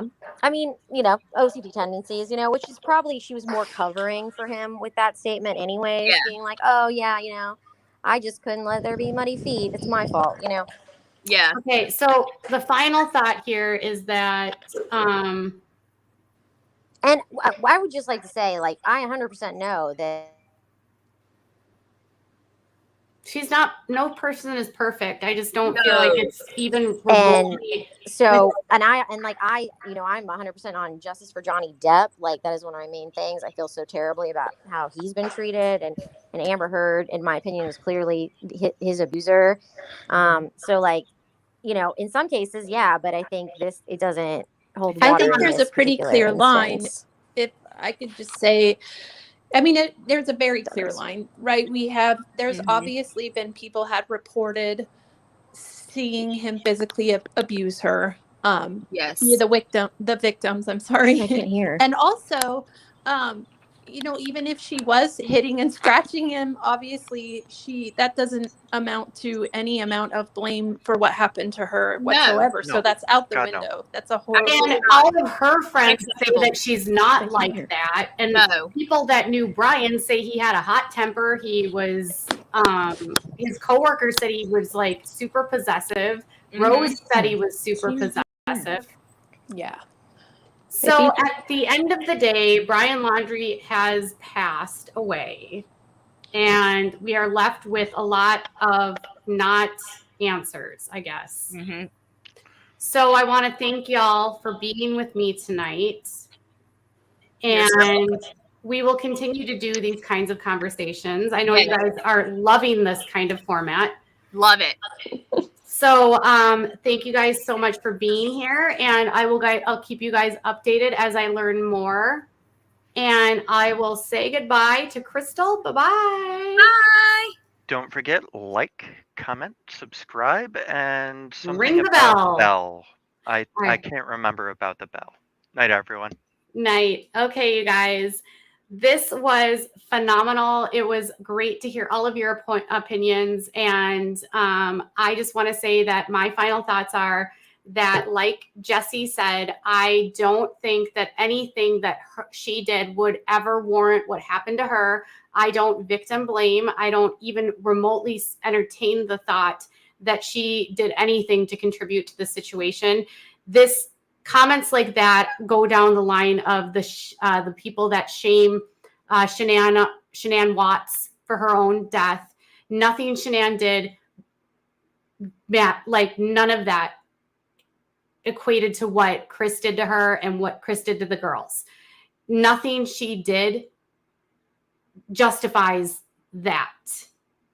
So I think we need to remember that it's easy to get caught up in the chaos of the online thing, but I think you need to also remember that we need to remember the victim in this case is not Brian. The victim in this case is Gabby. Brian is not alive, but Brian not being alive, he still was the only person of interest in the murder. He was the only person there. He was the last person seen with Gabby. He was the perpetrator, and he is dead, in my opinion, because he did not want to face the music and go to prison. All right, you guys, those are my... I agree with you. I always agree with you, Katie. Literally always, says Molly. All right. What did Nancy say? My husband of 30 years killed himself in front of my... I'm so sorry to hear that, Nancy. Although I'm really sorry to hear that. All right. So Brian is still nonetheless the murderer. Exactly. And finally, Kobe says the Moab mistake was simple. Brian had no legal right to force Gabby out of her van and demand she go away because he wanted space. And that's where we're going to mic drop it. All right, you guys, I hope you have a good night. Bye. Whoops.